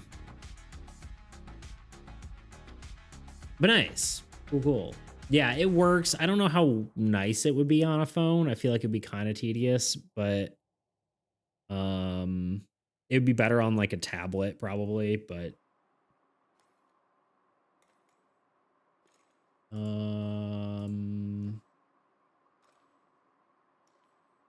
charm. It just says charm and wizard amp tower death effect triggered effect. We're gonna have to look at that. Rules. Rules need to state the player gets to decide if there is a conflict. Oh, right. Say the objective at the beginning.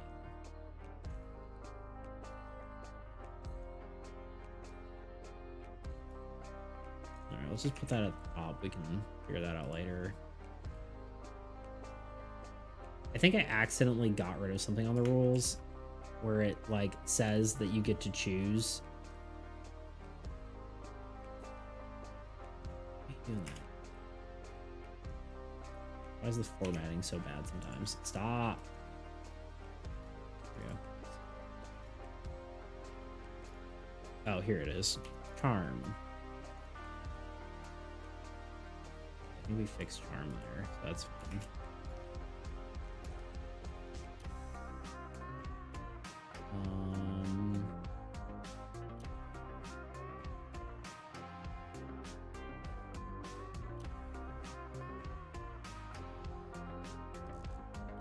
Charm.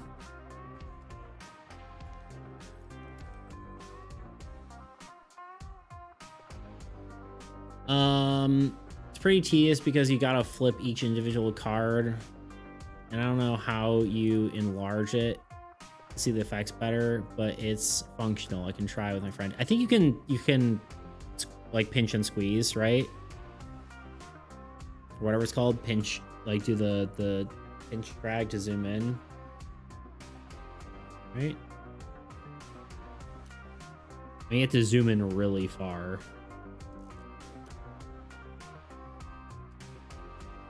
But you can zoom in. There's no like quick access thing, but yeah, you can, you know, zoom into the card.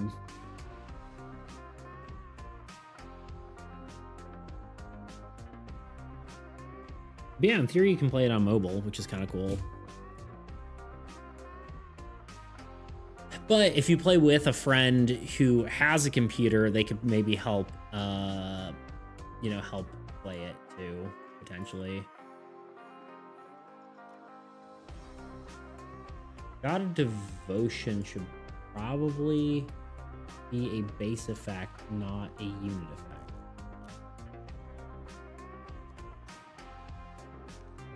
Oh, oh.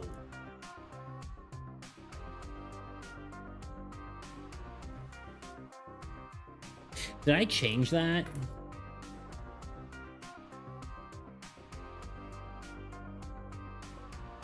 Huh, I didn't even think about that.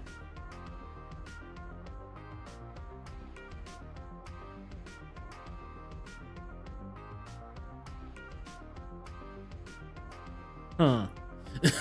I really didn't think about that. I did, but I just forgot. God, because that means if Bridge is in play, God of Devotion can activate every other blue effect on your ally's board.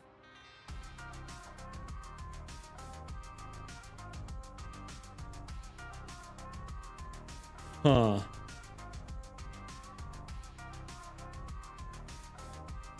Yeah, we'll leave it for now, but I think that might be too powerful. That's something we need to keep an eye on.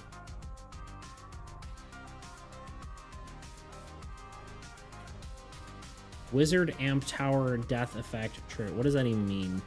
Wizard Amp Tower Death Effect. Ah. Okay, Wizard. So Wizard, when they kill something, it draws a card. Amp Tower. Oh, Amp Tower, I believe. Right. Attacking disables the card until the end of your next turn.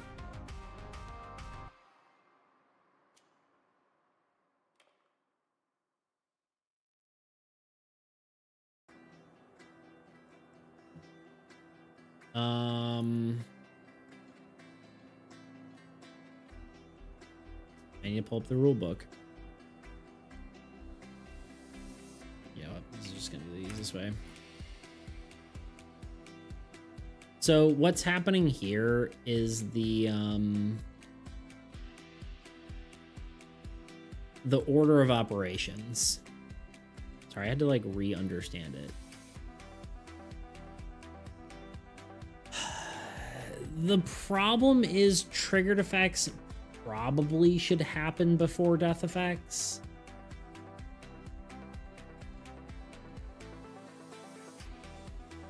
So, okay, let me explain. Wizard, when it kills a card, or any well, wizard specifically matters, right? If a wizard kills a ruins, which Amp Tower is, wizard kills a ruins, it draws a card. The problem is Amp Tower disables the card.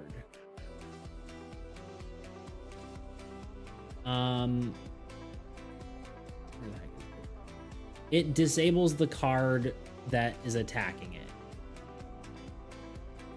Now, the problem with that is that basically just nullifies your wizard's ability.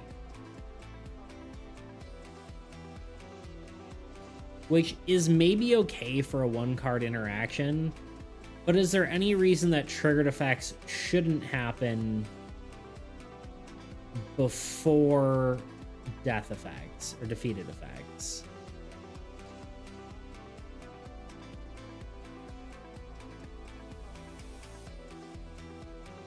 This happens before, this happens after, but it's not killing a structure. That doesn't matter. That doesn't matter.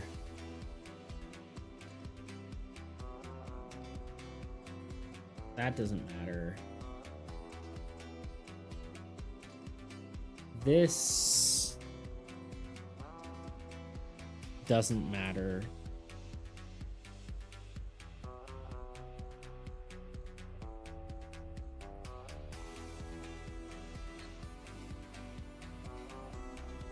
That doesn't matter. Yeah, I don't think it matters. So that's basically a rule change we need to change. So basically, triggered effects should occur before. I don't know. I feel like that makes sense. Before death effects. Defeat effects. I don't know. It kind of seems fair, but it kind of doesn't. I don't know. Maybe that should change. Maybe it shouldn't. I got to think about that for a minute, but it could make more sense. I don't know.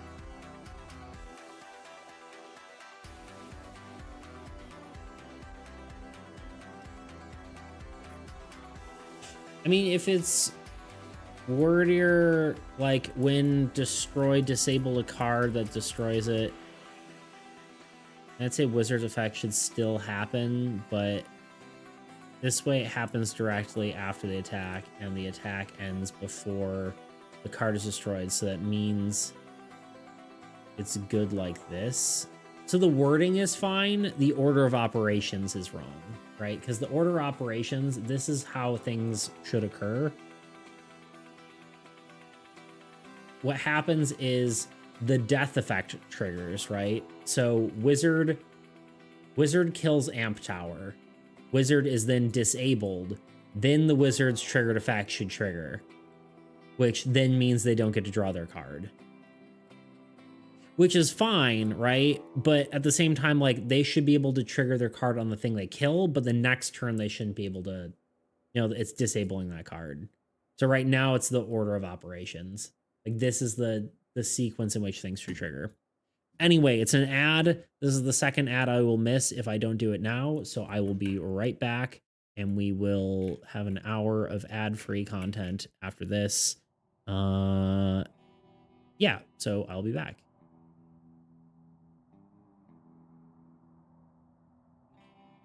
I'll answer that in a sec. BRB. I've been trying to think of a way to create a magic system for my game that lets players craft their own spells. And after years of searching, I finally found a solution from an unlikely place. Mad Libs. Yeah, that's right, Mad Libs. The book that you fill in random words to get silly sentences like, "Ouch," he said stupidly as he jumped into his convertible cat and drove off with his brave wife. Or at least that's what the book has as like a prompt. Anyway, but before I get to explain how I use this in my game, let's talk about magic and games in general. Because even though I've been trying to find a solution to making spells in games, it's not like it hasn't been done before. I'm making a tabletop role-playing game, so let's look at the king of TTRPGs, Dungeons & Dragons. Yeah, I look at this game a lot. Get over it. But yeah, while I say digging into it, there's really not that much digging to be done. There's about a total of 4 paragraphs in the Dungeon Master Guide, 3 paragraphs of which say, "Look at this chart, you dumb, stupid idiot." And the others say, "If you create too powerful spells or dumb ones, then you'll break the game." Of course, this is paraphrasing a bit, but, you know, it's hardly a structured system for spells. Which basically means the best way to make a spell in D&D is make up whatever you want the spell to do, and then find an existing one to keep it balanced. Which allows you to figure out what sort of stats, along with spell slots or spell components, if you use those. Okay, so this really isn't going to work for us, so let's take a look at video games. One that always comes to mind for me is Oblivion. The concept for this was pretty simple. There was a list of magical effects the player acquired based on their mastery of each spell. Then there was a category for the way the player would cast a spell, whether it's self, touch, or target. Target meaning spell like pew pew. Furthermore, longer durations or more powerful effects would have a higher gold cost, along with a higher mana cost when you actually, use the spell.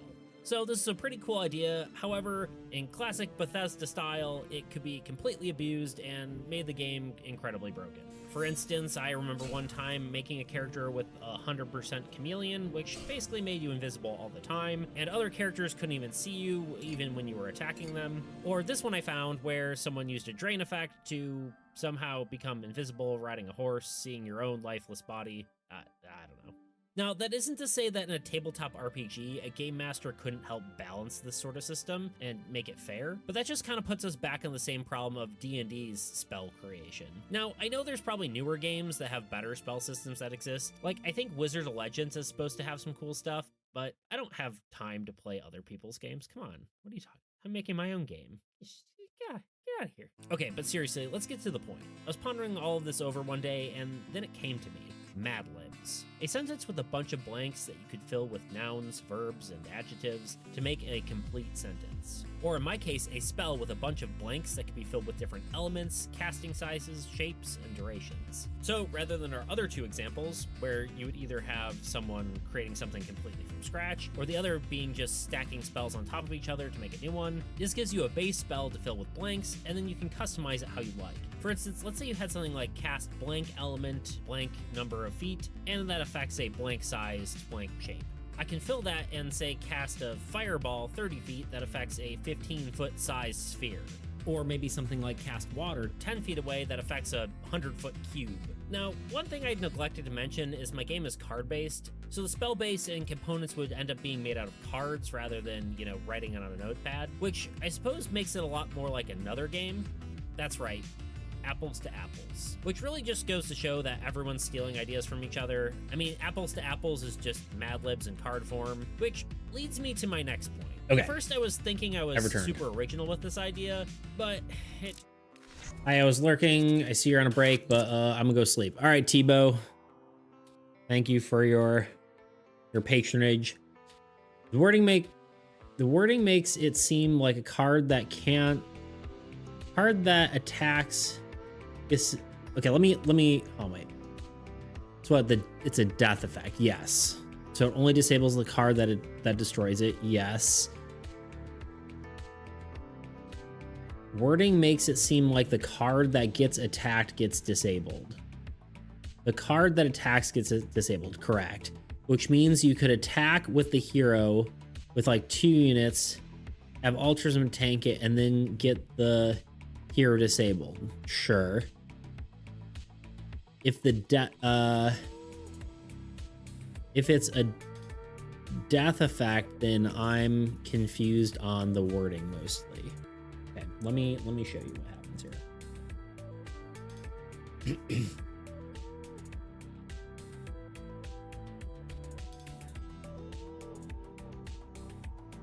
Wizard. This is a very specific card interaction, and honestly, it might be okay the way it is. It might just be a ruins that counters, just like specifically counters the wizard's ability, which is fine. But here's what it is. Wizard, draw a card when this hero defeats a monster, wasteland, or ruins. That's how that's worded. This one says, the attacking card is disabled until the end of your next turn. So the card that attacks this card. AKA, in this case, the wizard. Maybe that could be worded a little better. It could say like the card that attacks this card, but that feels maybe wordy. The attacking card is disabled until the end of the next turn. That probably could be you're probably right. It could be worded better. However, this card attacks this card. This card dies, right? It dies. I would flip it, but its death effect disables this card. Due to the order of operations, then wizard would not be able to draw its card from defeating this card. That is the order of operations. Whether that's fine or not is kind of subjective. But yeah. You know?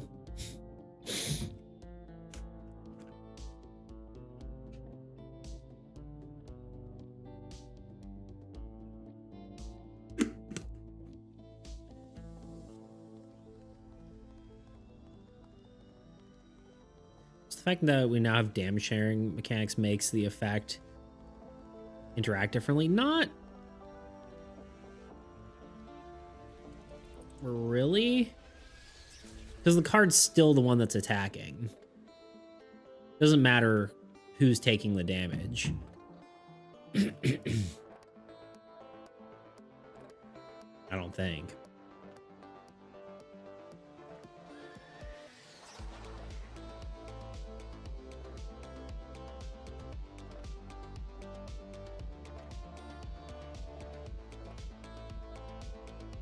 Okay, King doesn't actually work for this. It would only be altruism. Which doesn't really change anything. Altruism tanks the damage. This card's still the one that's attacking. Right?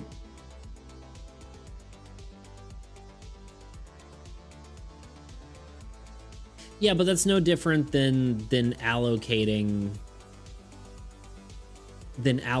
units to your hero on the turn before, or on the phase before, right? Because what's the difference between putting 5 units on here, or whatever, 6 units on here, whatever it is, right? Then attacking, losing 5 units, versus literally the step before you gain 5 units somewhere, right? And then you move those 5 units to your hero, and then you attack with your hero. There's no difference in this instance. So the question is, if you don't kill the amp tower but survive attacking, do you get disabled?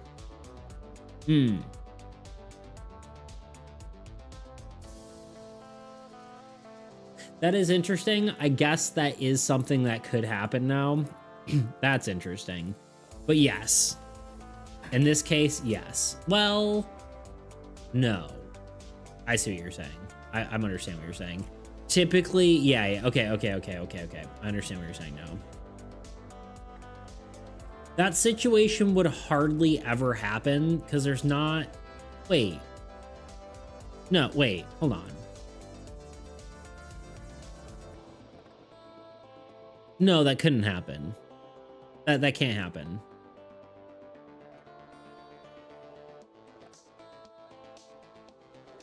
Yeah, that can't happen. I see what you're saying, but that can't happen. So say you have 3 units and there's 2 units on your god or whatever. Wait, no. Let's say question is if you wait. Usually you would die if you have less units than your attack than the thing you're attacking. Which there's still no point doing. So the question is if you kill Amp Tower but survive, if you don't kill Amp Tower but survive attacking, do you still get disabled? There's no way for that to happen. So say you have 5 units on your god. You attack with 1 unit. You spend those 5 units, or whatever, it would be 6, whatever, yeah, you spend those units. That would just count as the card attacking and killing it. You'd just be spending those units to do the attack, I believe. Although this isn't worded that way.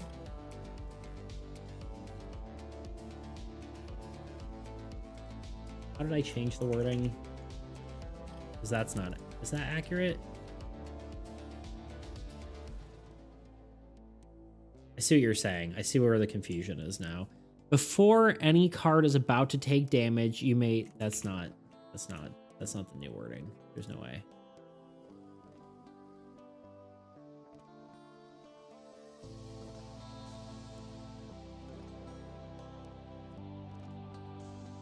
If a card is about to lose units, you may choose to have this god take the attack or lose those units instead.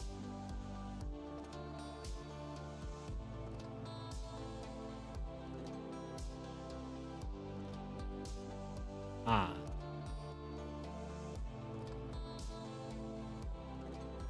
I suppose you can do that. That doesn't quite work the way I was thinking it would, though. Because losing the units isn't equivalent to dealing the damage. I see what you're saying.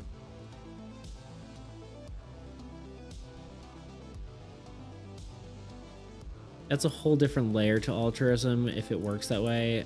I was under the impression altruism would take the damage, but the card that attacks still does the damage based on their units.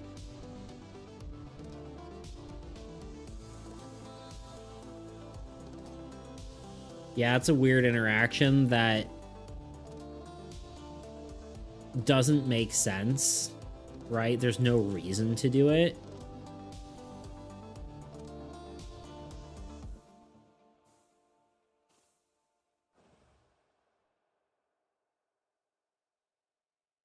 So basically attacking doesn't do anything. I mean, okay, so to answer your question, if this attacks...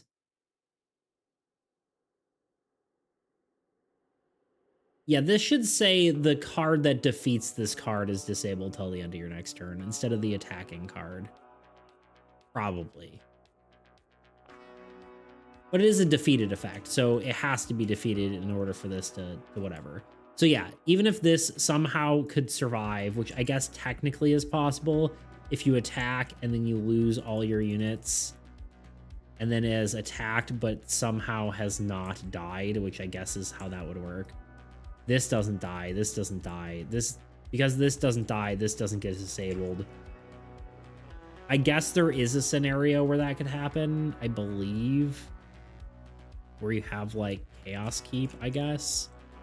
Where every player must attack with a hero that can attack on their turn. So technically, that is a scenario that could happen. But yeah, this is a defeated effect. It only happens if it dies. My thought originally was that if this is to attack, and you use altruism's units, that it's actually doing the attack.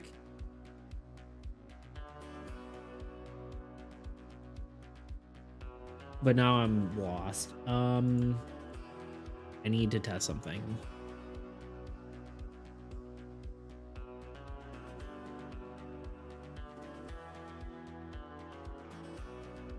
I need to make sure that this works. Okay. Through this example, we don't care anymore.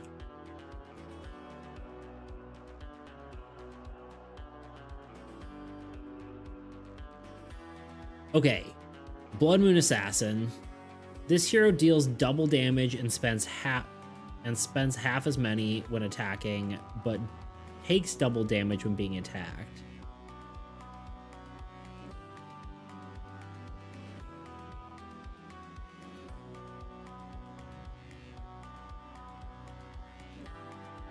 No, that still works because you'd attack with this, you do 6 damage, you can only take 2. That does need a round something for both parts. Like round up and round down. That is a note that we need to put in there.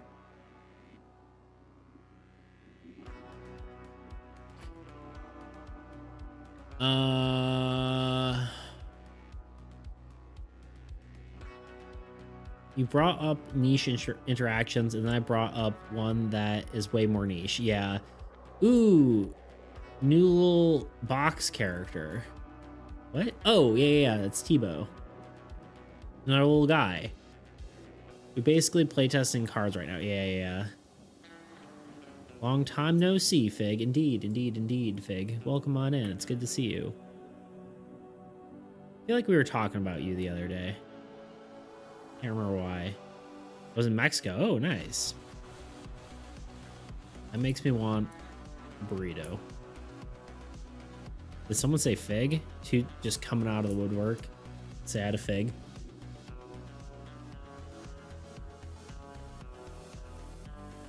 Toot. Hi, everybody. Wait, does the assassin round up or down? I mean, it has to do one of the two, and it has to do it for both. Anytime it says double, it has to say whether it rounds up or down.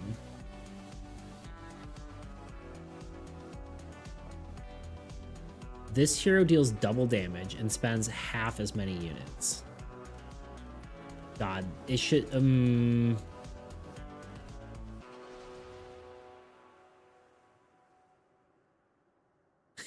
It has to say round up or round down for 3 instances of things here, and I'm trying to think how I would want to do that.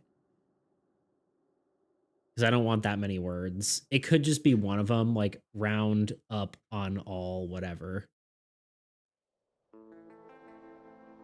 No, it can't round up, round down or up, I think. No, it has to do one or the other.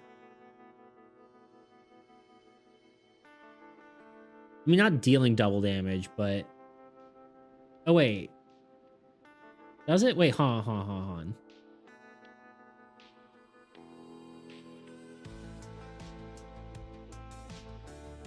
It's for taking damage. It spends half as many.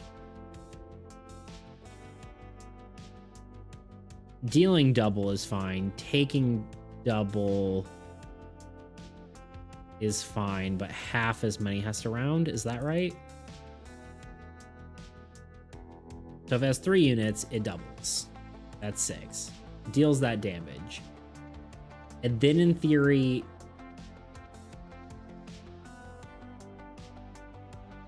has to take half as many damage. Sorry, hold on. It has 3 units. It attacks for double damage. That would kill it. It should take half as many, which would have to round in the generous way, right? Rounding up.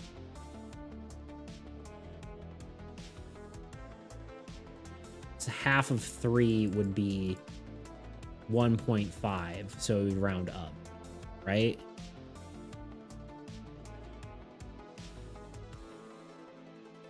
It would take... Oh, it would take half of sit. Oh, man.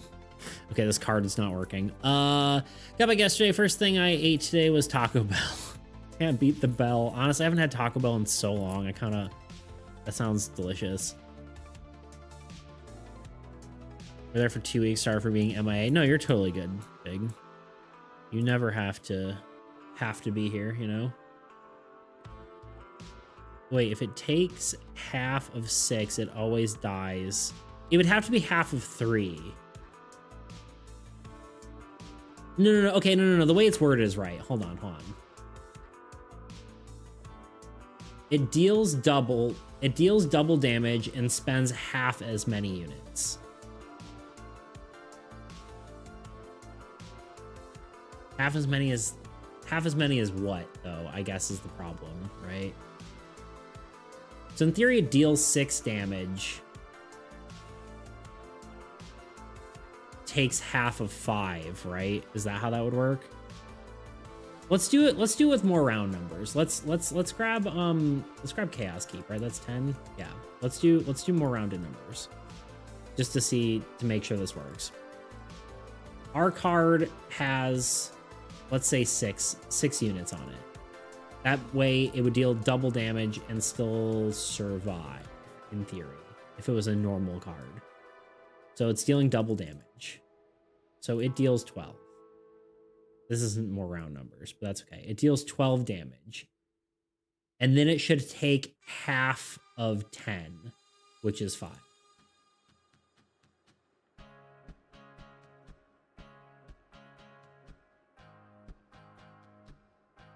Yes? Does that make sense? You know, compared to Monk. Yeah. I think that's probably a good way to do that. But Monk doesn't deal double damage. It only takes half as much damage. Yes, it actually does. Okay.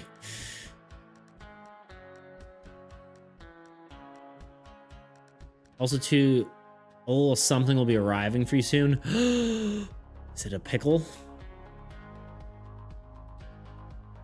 Yeah. Okay, let's do another example. This will deal double damage. So to kill a thing with 5, you would need at least 3, right? So it deals 6. It takes half of 5, which is either 3 or 2. So it'd have to round down. I always get those confused. Rounding down the amount of damage it would do, or when it spends half as many. So it would round down. So it would only take 2 damage, but deal 6. Big, answer my Discord DM. I need to pay you, lol. True and accurate and correct. You don't take damage based on your own units. It's based on the enemy's enemy's strength. But yeah.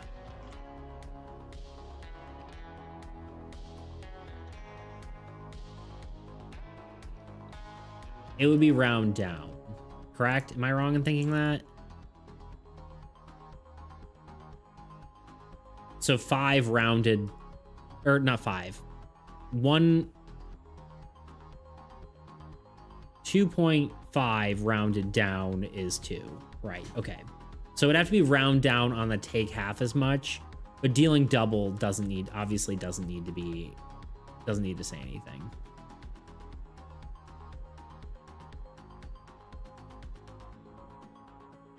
Okay, so it does need to say rounded down on half as many, because you can get like non-round numbers. Okay, that works. That makes sense. Where is Assassin? Hopefully, round down might be balanced since the punishment on the old god turn is so big. Yeah.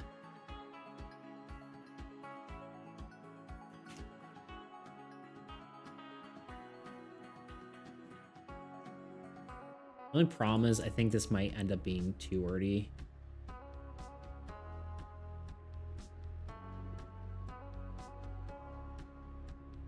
Let me look at the I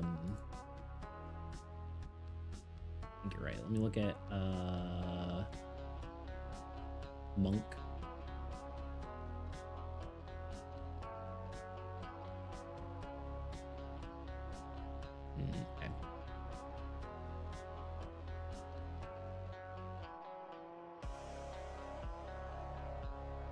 Okay. Assassin.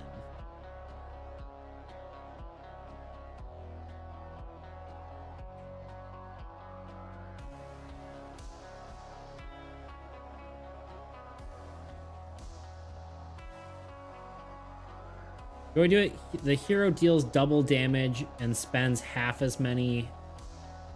I guess this rounds down here. Round down units when attacking. It's kind of like an aside. Hopefully that doesn't get too crazy with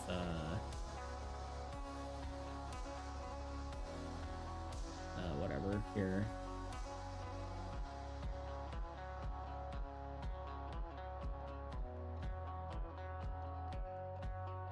Yeah, it's kind of a lot of words. It's still okay, but I really wish I try not to have it be 4 lines. There are some, I think, that are 4 lines on a card, but I try not to. But this seems okay.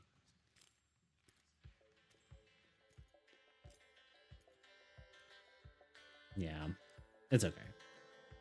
4 is the absolute limit, though. Yeah, like this freaking card. Charm having like 12,000 words on it. The other bane of my existence.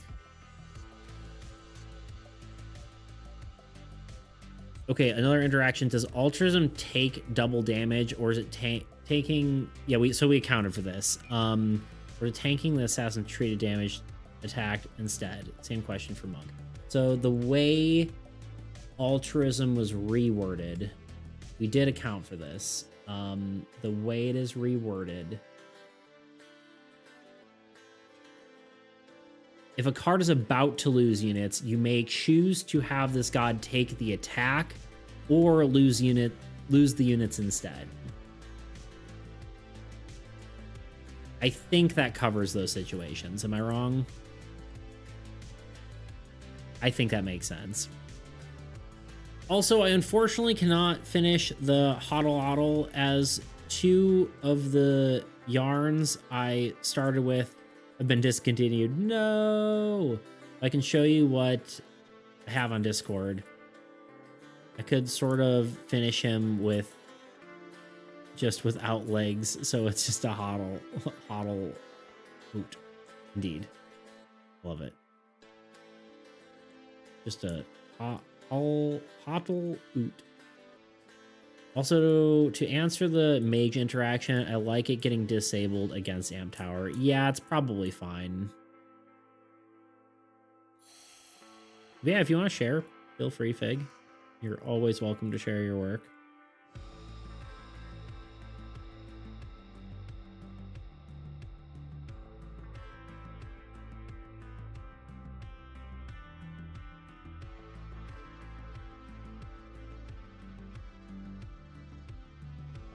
Okay. Sorry, I was just checking something. Yeah, I think it's kind of just an opinion, right? Whether I want it to work one way or the other. I might have to double check other interactions, but yeah, I think it being countered isn't the worst thing. You know? But sometimes it is just like the death effect is already rude. So it's like, man.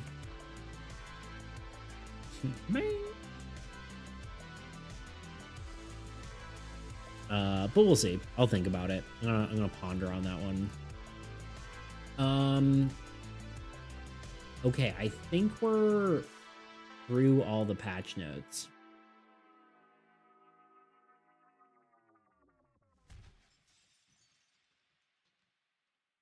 I mean, all the beta stuff doesn't really need patch notes because it's just gonna it's not even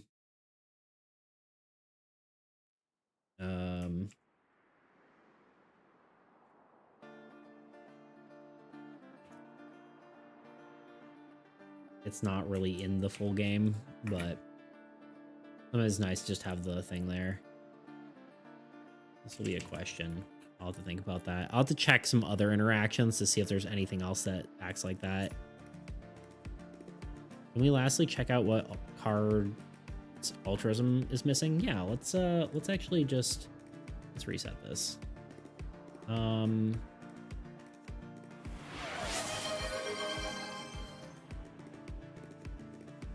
Behold the bald. Having a little bit of hair, but mostly bald. And a workout, of course. Of course, but what else would Toot be to do, you know? Do to be. Toot, how you doing? How's work? Is work busy? You trying to finish up before Thanksgiving and whatnot?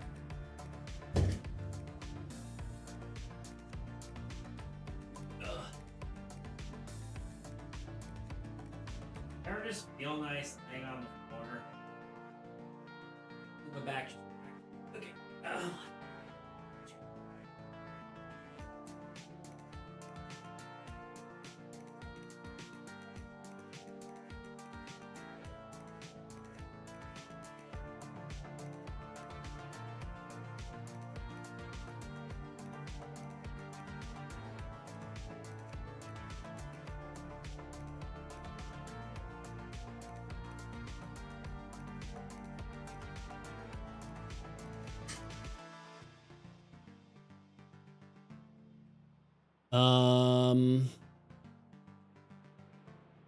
Toot you legend. Thank you, Tuna. Just waiting in the shadows for the reset. We're all legends watching the real legend. Thank you. Freaking busy for real. So real. Oh yeah. Making videos back to back. Nice. Video making is hard. Who would have thought? Okay, let's look at altruism. All the cards are actually in the game now. Get this out of here. Okay, altruism. Let's see. Altruism has, I will be putting Beast Tamer in the altruism deck. I think it works well. So Beast Tamer will go in altruism. What else? King. Dominable King will go in there. Assassin, obviously. Whoa, why is that so messed up?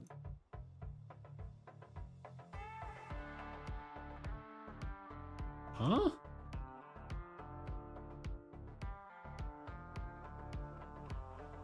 Shapeshifter, why you like this? It's not. All right, we got some sort of weird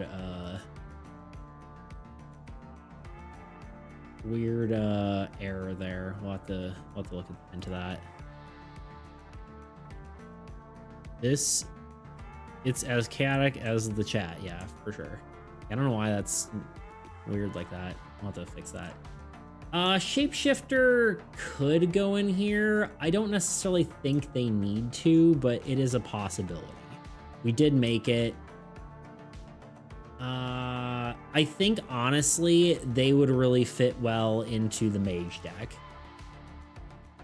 because the goal is to have a bunch of cards in your hand, right?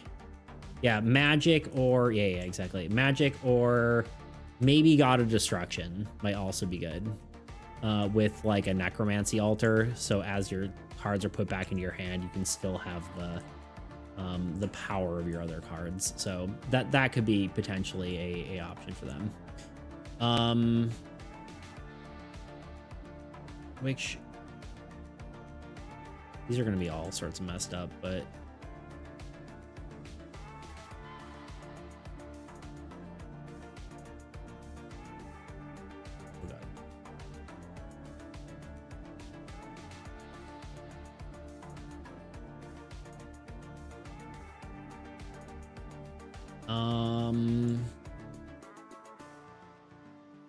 that's mostly right. Yeah, we can maybe replace Monk with the Monk is actually pretty good in this deck, but we could replace Monk with Shapeshifter and then just like leave Monk in God of War or something. I don't know. There's a lot of like variation we can do now that we have a bunch of cards, but anyway. I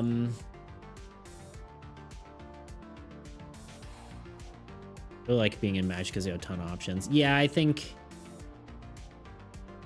Destruction, actually, I think we need to go in and I think they need, okay, again, some of these cards, I don't know why they're out. Well, I do know why they're out of order, but they shouldn't be. It needs like maybe one more land, I think. That's more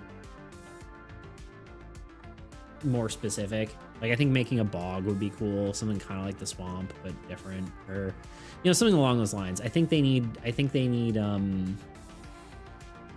they might need a few more specific cards for them, but that's just a thought. Especially because Destruction doesn't necessarily have, well, it's got some synergy. I don't know. It's something we need to think about, though.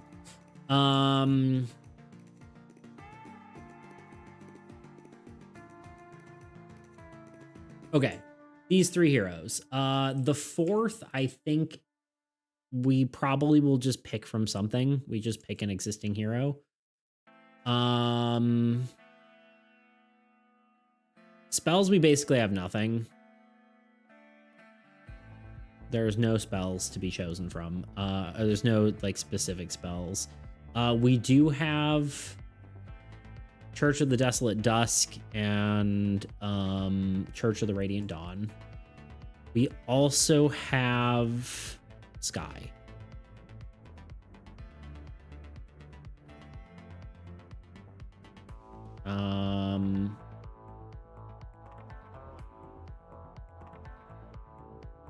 I believe that is it.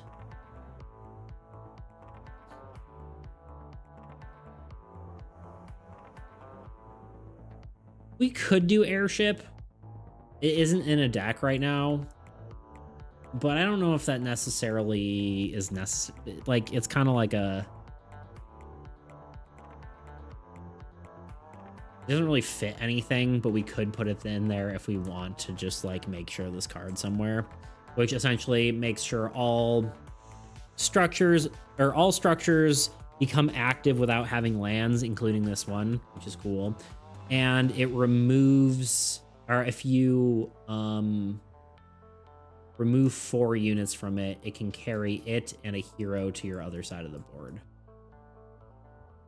So that's kind of cool, but I don't necessarily think... My thought is like transporting heroes to the other side of the board could be good because you can still tank for them regardless, but you know what I mean? Maybe just some lands from other deck. I would like to have like maybe one more land and then two of the other ones can be from something else, but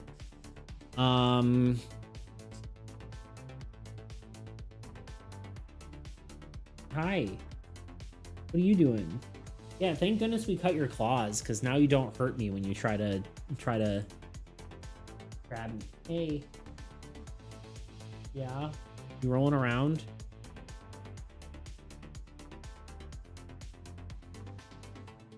What you doing?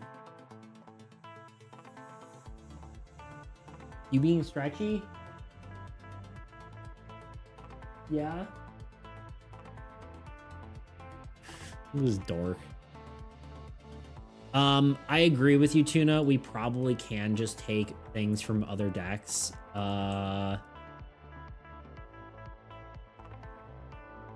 But I also feel like we can probably do better than that.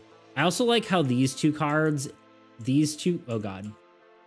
These two cards and these two cards feel thematically very similar. Like the good one and like the evil one.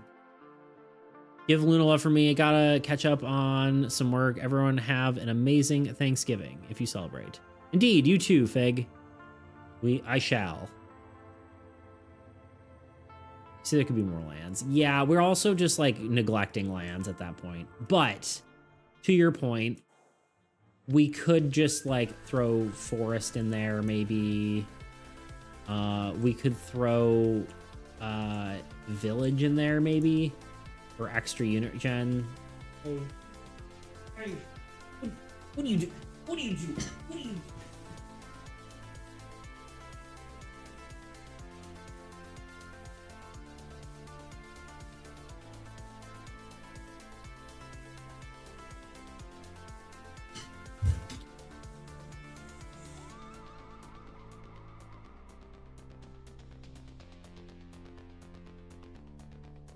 What do you think you're doing, huh? You think you're just being a kitten? Hmm? You think you can just attack all my stuff?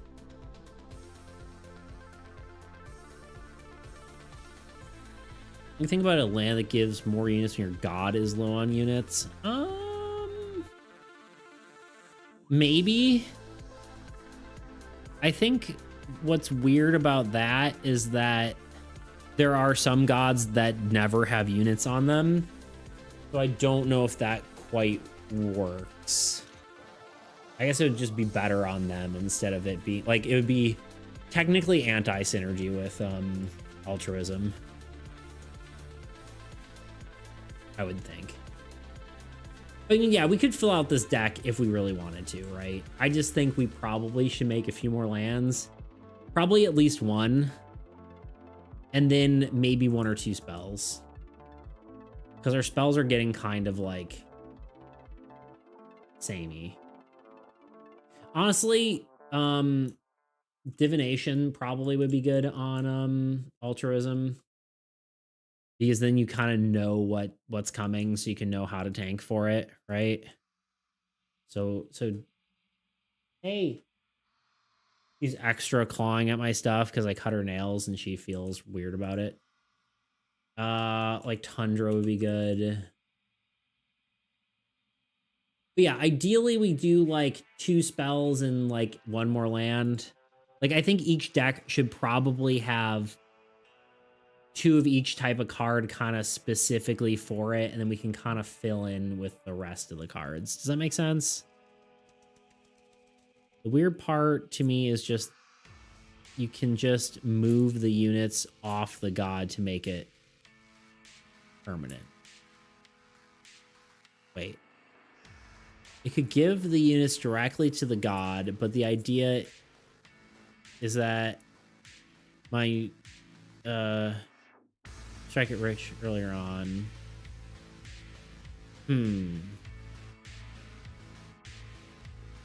It could give units directly to the god, but the idea is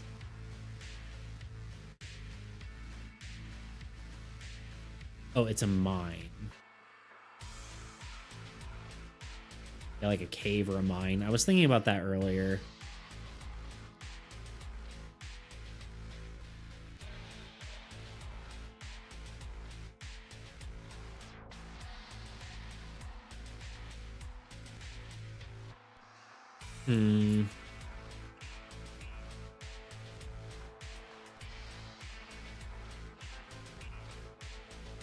I mean, I was thinking about like the bank idea we were talking about, and like maybe just make that like a mine card or something. Like it starts with 1 unit and then it like you can't move units on or off of it, and then it doubles its units every turn, and then if you use its ability, it destroys the card and then moves the units to off of that card, you know? Just like how you can exhaust a mine's resources in reality. Yeah, I was thinking like that, or like a collapse or whatever, right?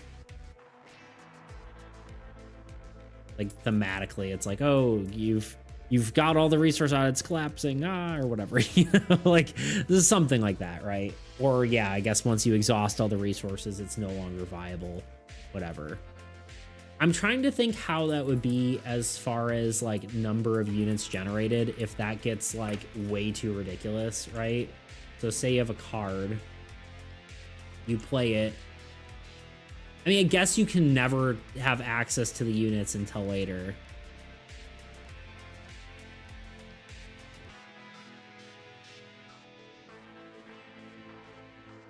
It's almost the opposite of that though, because it would be good.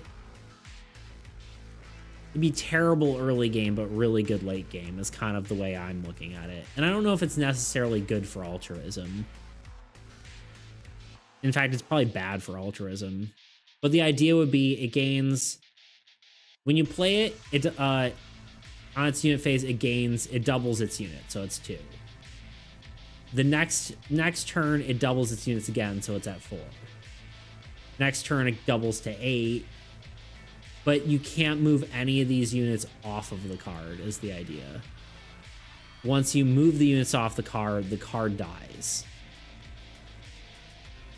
I think it's a cool card, but I don't know... I don't think that's necessarily useful on altruism. I think altruism's better early benefits rather than later benefits.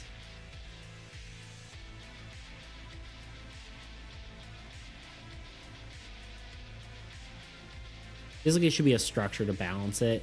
Yeah, I mean, in that case, like, then the bank makes more sense, right?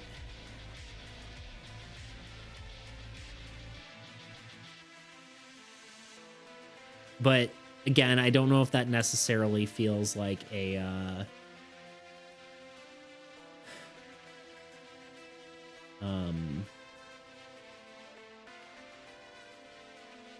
it doesn't really feel like an altruism card. Maybe it's one we could use for God of Humanity.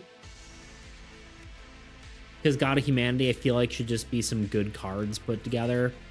Also, it instantly... Oh, wait, no. Yeah, it would have to be a structure, actually, now that I'm thinking about it. Because imagine if you put Village on top of a land that did that, because then it would double the doubling effect. And then you would have, you know, absolutely absurd units very, very quickly. So, yeah. That's the bank card. I was thinking of mine, but... I do like that idea, though, what you said, the opposite of that, where it has early benefits but ends up being bad later on. So how do we do that, the opposite of that?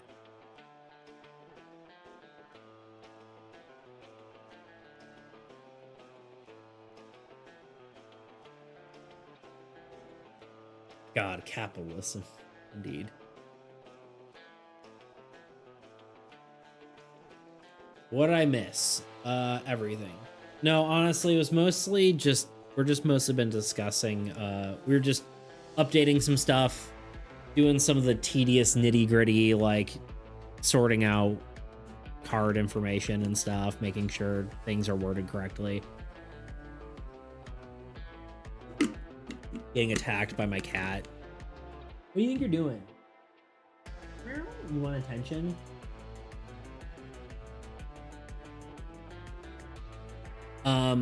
Yeah, you didn't miss much. Right now we're talking about we're talking about the altruism deck and what cards are still needed.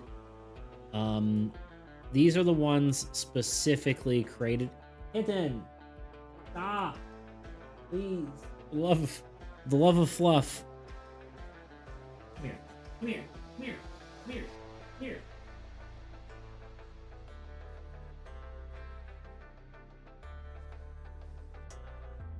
Yeah. Just trying to destroy my carpet. Yeah. You hate my carpet, don't you? For the love of altruism, yeah, indeed. Sit. Stay. Roll over. No. Sorry. Yeah, these are the cards that are currently whatever, but I think we could fill out the deck. I just kind of want at least probably like 2 cards specifically for the deck, I think. Partly because I think we just need more lands. We need more lands and we need more spells. And honestly, the spells don't even have to be like super related to altruism. We probably just need more versatility, you know? Is that nice? You purring? Yeah.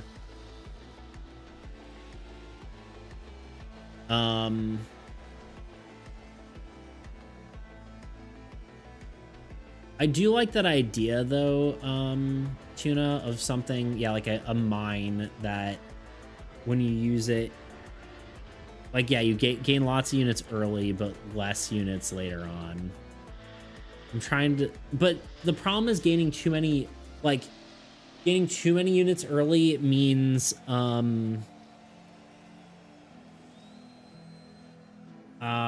does mean,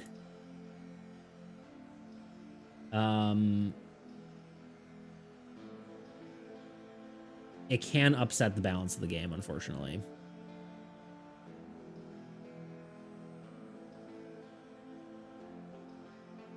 I mean, it feels like a tutorial guide, so I feel like a bank with those mechanics would fit really well with teach players how units generation matters. Yeah, for sure.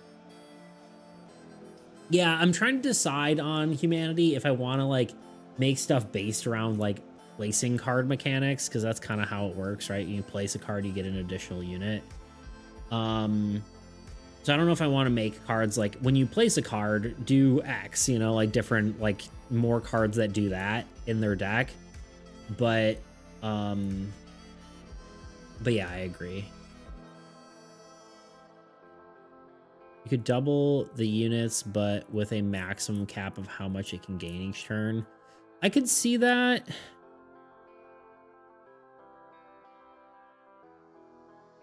I could also see like it gains like X number of units, but reduces the number gained based on the number of cards in play, maybe. But that might be weird too.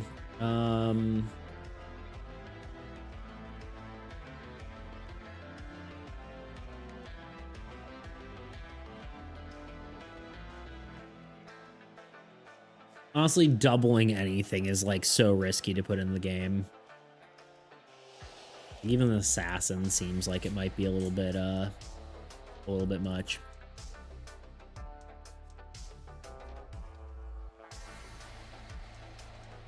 You know what? I'm not gonna wear my hat. I'm done. I'm done with my hat. I'm over it. My head is hurting.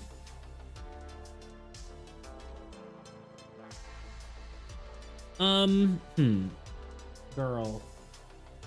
I know.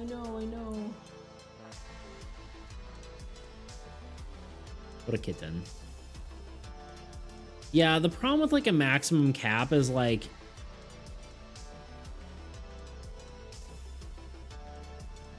you wouldn't really want to cap it at like it'd be capped at like 4. You know, like you can gain up to 4 units per turn. Like that would probably be the maximum a land should really be able to gain early like that.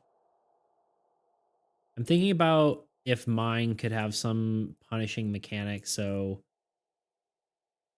the high early game generation is dependent on a condition. Yeah, I mean, it could have like a unit effect, right? That could be part of it.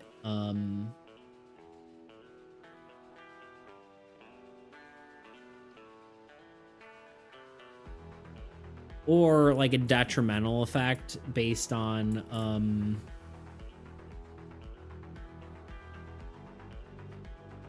like the lore could be like a cave is bad for monsters, you know, or like can harbor monsters, so it'd be like, you know, you gain units, but if there's more monsters it deactivates or something. Actually, that's kind of cool.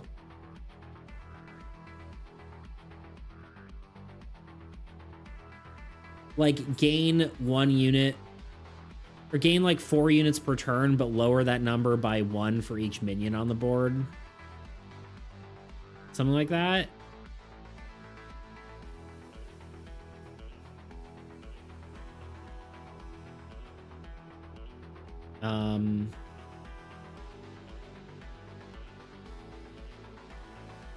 There has to be a max cap, though. I just don't know what that cap is.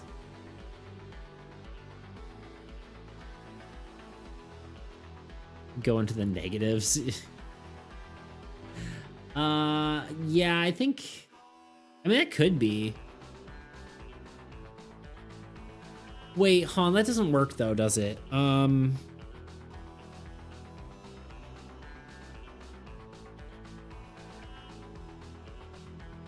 Minions doesn't work. Monsters could work. But then it's kind of luck based. So let's talk about that, right? Because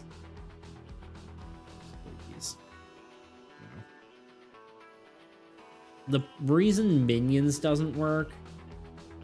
All right, pretend this is our new card, right? This is the mines that gains units. So it gains 4 units and then -1 for every minion.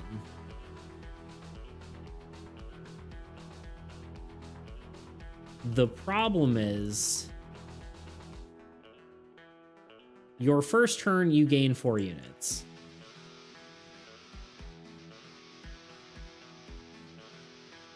First turn is play, you gain 4. Then the god draws minions.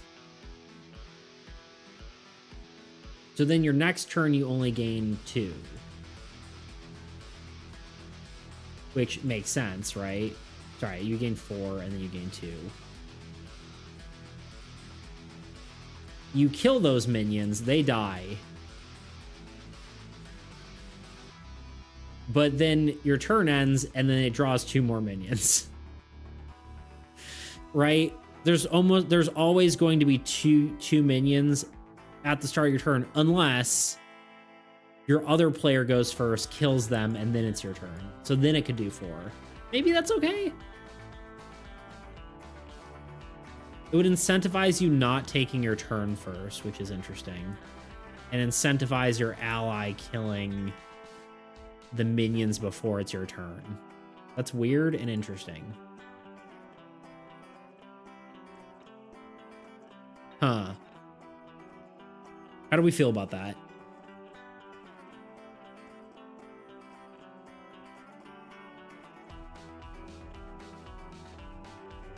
If that's how it works, then it's really collaborative. Yeah, I didn't necessarily think about that at first, because originally I was just like, every turn that's going to draw 2 more minions, and then you've gone from a thing that generates 4 units turn 1 to 2 units after that is kind of like meh.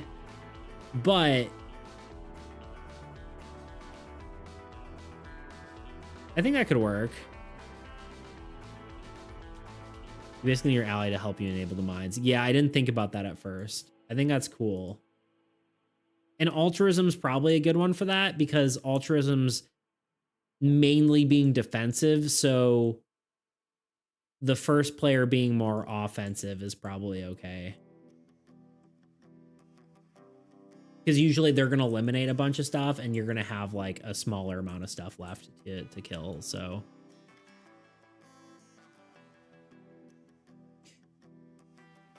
Honestly, Hallowed Grounds might also be something that's good in an altruism deck. Well, you kind of need the feed yourself in order to tank damage, so... I don't know, we'll see. Yeah, I like that. All right, let's write that one down. Beta.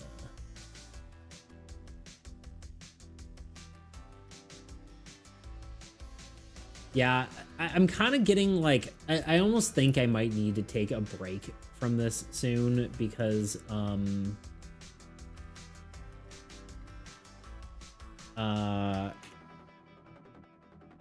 because I feel myself getting to a point where I'm like, man, I just kind of want this to be done. It's partly because I can feel the like end is like the end of this part is near, and we've created so many cards, but at the same time I'm also like, I don't know. I think I'm just like rushing myself right now, but mines or cave, mines/cave. I don't know.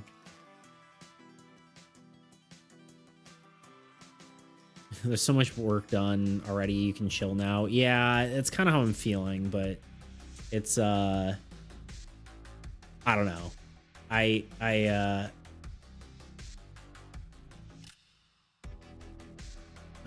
But yeah, it's also it also might fit because you're providing value your ally with altruism already, so having land that requires their assistance makes it go both ways. Yeah, I agree.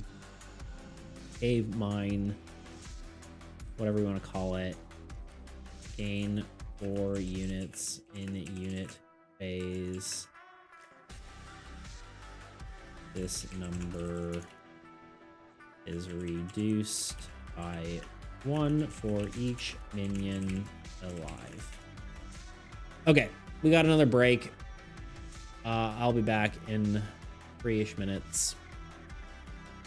I've been trying to think of a way to create a magic system for my game that lets players craft their own spells. And after years of searching, I finally found a solution and made the game incredibly creation. Now, I know there's probably newer games that have better spell systems that exist. Like, I think Wizard of Legends is supposed to have some cool stuff, but I don't have time to play other people's games. Come on, what are you talking? I'm making my own game. Yeah, get out of here. Okay, but seriously, let's get to the point. I was pondering all of this over one day, and then it came to me. Mad Libs. A sentence with a bunch of blanks that you could fill with nouns, verbs, and adjectives to make a complete sentence. Or in my case, a spell with a bunch of blanks that could be filled with different elements, casting sizes, shapes, and durations. So rather than our other two examples, where you would either have someone creating something completely from scratch, or the other being just stacking spells on top of each other to make a new one, this gives you a base spell to fill with blanks, and then you can customize it how you like. For instance, let's say you had something like cast blank element, blank number of feet, and that affects a blank sized blank shape. I can fill that and say cast a fireball 30 feet that affects a 15-foot sized sphere. Or maybe something like cast water 10 feet away that affects a 100-foot cube. Now, one thing I'd neglected to mention is my game is card-based, so the spell base and components would end up being made out of cards rather than, writing it on a notepad, which I suppose makes it a lot more like another game. That's right. Apples to apples, which really just goes to show that everyone's stealing ideas from each other. I mean, apples to apples is just Mad Libs in card form, which leads me to my next point. At first, I was thinking I was super original with this idea, but it turns out I wasn't. One cozy Christmas morning, I received a package from my friend, and it was this, hold on.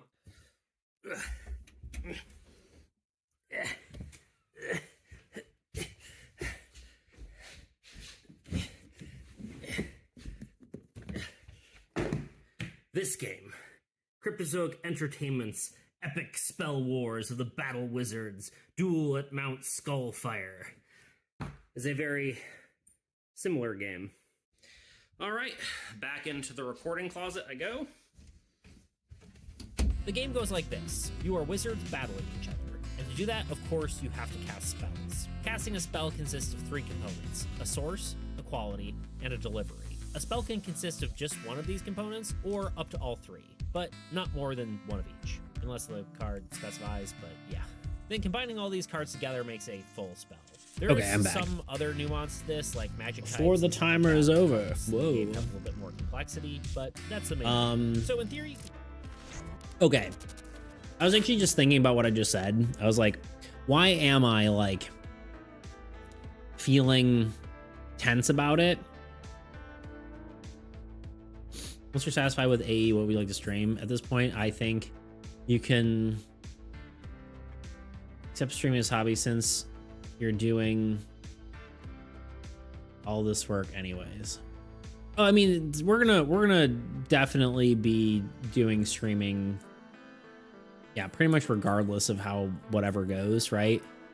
And honestly, once Armies is done, I'll probably just move to another project, right? Let's go back to Blackridge or go back to Soul or start a new game or whatever, right? That's just kind of going to be how it's going to be. It could also just move to something else, who knows? I don't think it would be gaming specifically, but I've always been working on something, and I'll be doing something as long as we go. I had 2 ideas for that, but what I mean by that is you don't need to worry about working on stream. You can stream more chill activities. Yeah, I don't think it would be gaming. And honestly, this is what I do for fun, right? I enjoy this. So it's like work, but it's not, I really like game design. Or, you know, it could be like drawing a comic or something like that if we really like change stuff, but it will probably always be something artistic that I'm doing on stream, with the exception of like, you know, maybe every now and then we do like a gaming stream and stuff like that. I don't think that would ever be my full thing, but you never know, right? I think I'd probably always be doing something creative on stream as my main content.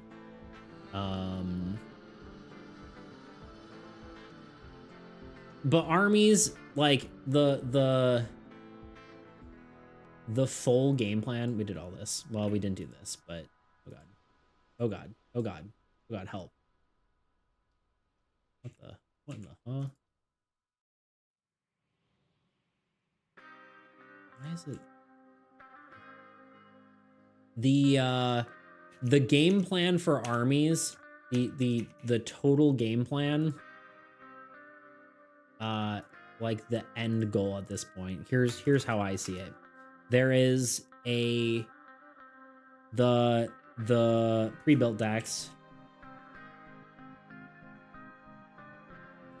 So once those are done, we will player pre-built decks.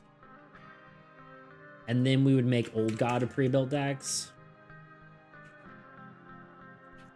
And then maybe, I'm not 100% certain on this yet, but something like just like random booster cards.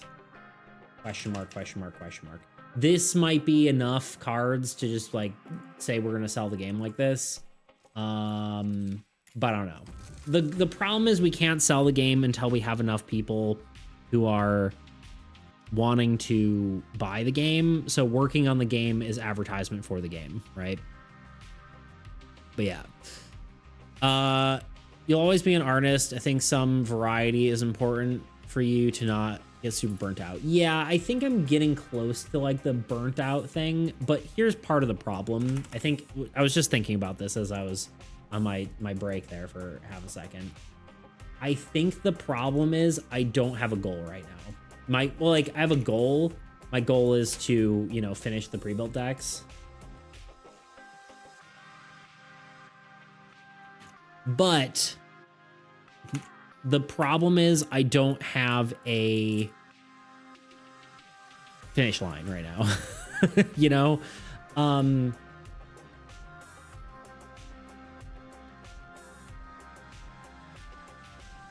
Once you're done with the game, I think a trailer could be cool because usually trailers are what gets people interested in stuff. Yeah, for sure. No, I mean, I definitely plan on making a trailer at some point.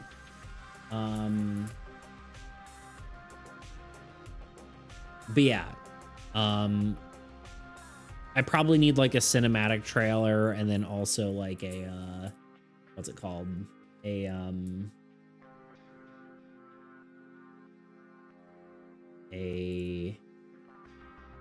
like just gameplay trailer, but that would a gameplay trailer would probably better with fully printed cards.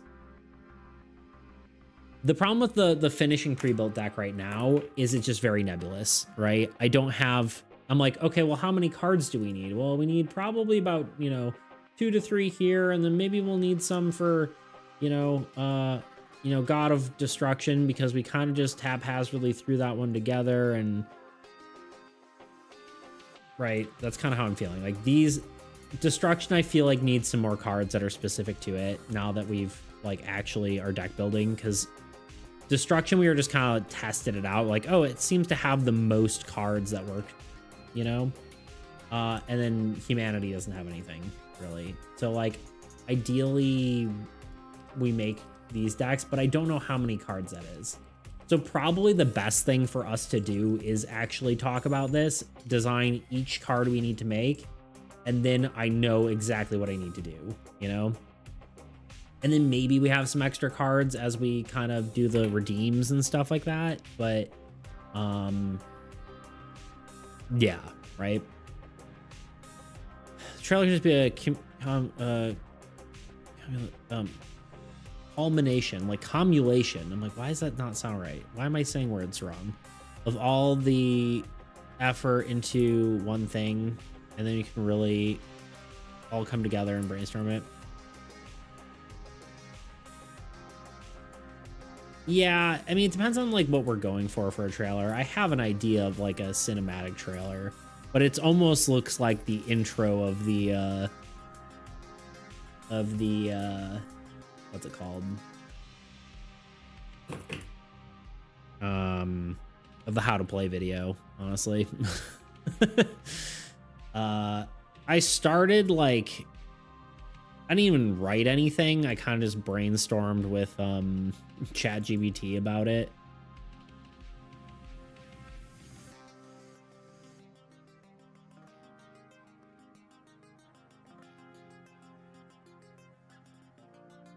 But honestly, a lot of it I just didn't like. It's like very like Start of Oblivion sort of like, you know, beginning where it's like, I don't know, this is what ChatGPT had. Again, I wouldn't use this exactly, but it's like, in the time before time, when the land was whole, untouched by the hands of gods and mortals. But peace was a fragile thing, easily shattered by the inevitable march of entropy and chaos, you know, like that kind of bleep bloop, you know what I'm saying? It's very like, oh, wacky, just starting with live action skit, then old into the game, then epic gameplay showcase. Yeah, I could see that as well. I don't know, like there's a lot of like advertising we could do for it for sure. I have to think that through though.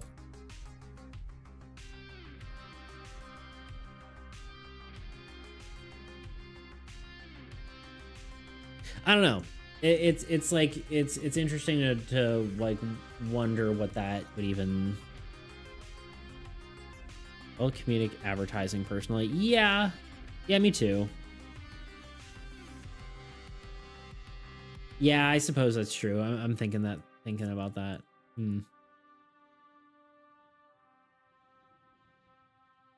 Yeah, I don't know. Oh, actually, it's almost time to be done. I think my friend's gonna be here soon. I didn't get any delays. No.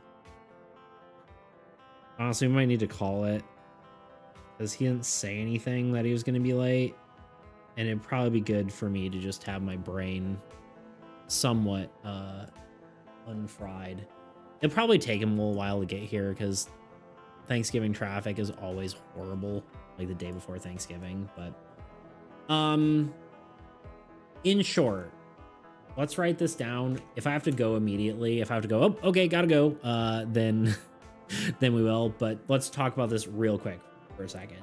We need 2 spells for altruism. I didn't spell altruism right. No. Doesn't like it at all. Altruism. We need 2, 1 more land.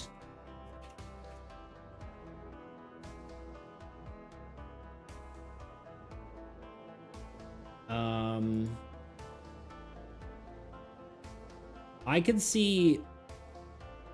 I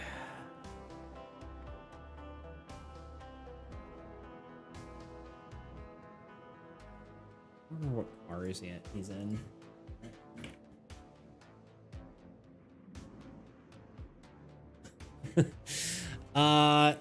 Yeah, honestly, I should just be done. It's getting too close to him being here that I shouldn't just like hang out for longer. We'll need to think about that. That's the next thing we should do. We should do that on next stream. That's me. Isn't reinforcements perfect for altruism? Yeah, for sure. But we do need more spells. Honestly, it doesn't even have to be for altruism. We just need more utility spells, because the number of cards we have. All right, let's do some quick math. 9. Oh wait, that's the total number.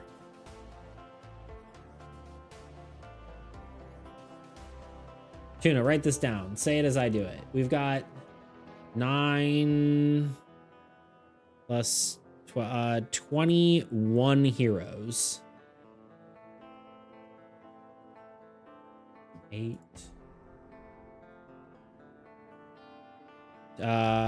12 lands.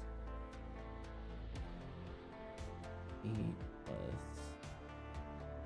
12, 20 structures. And 14 spells. And I guess 10 gods technically, but right, 10? Yeah, 10 gods.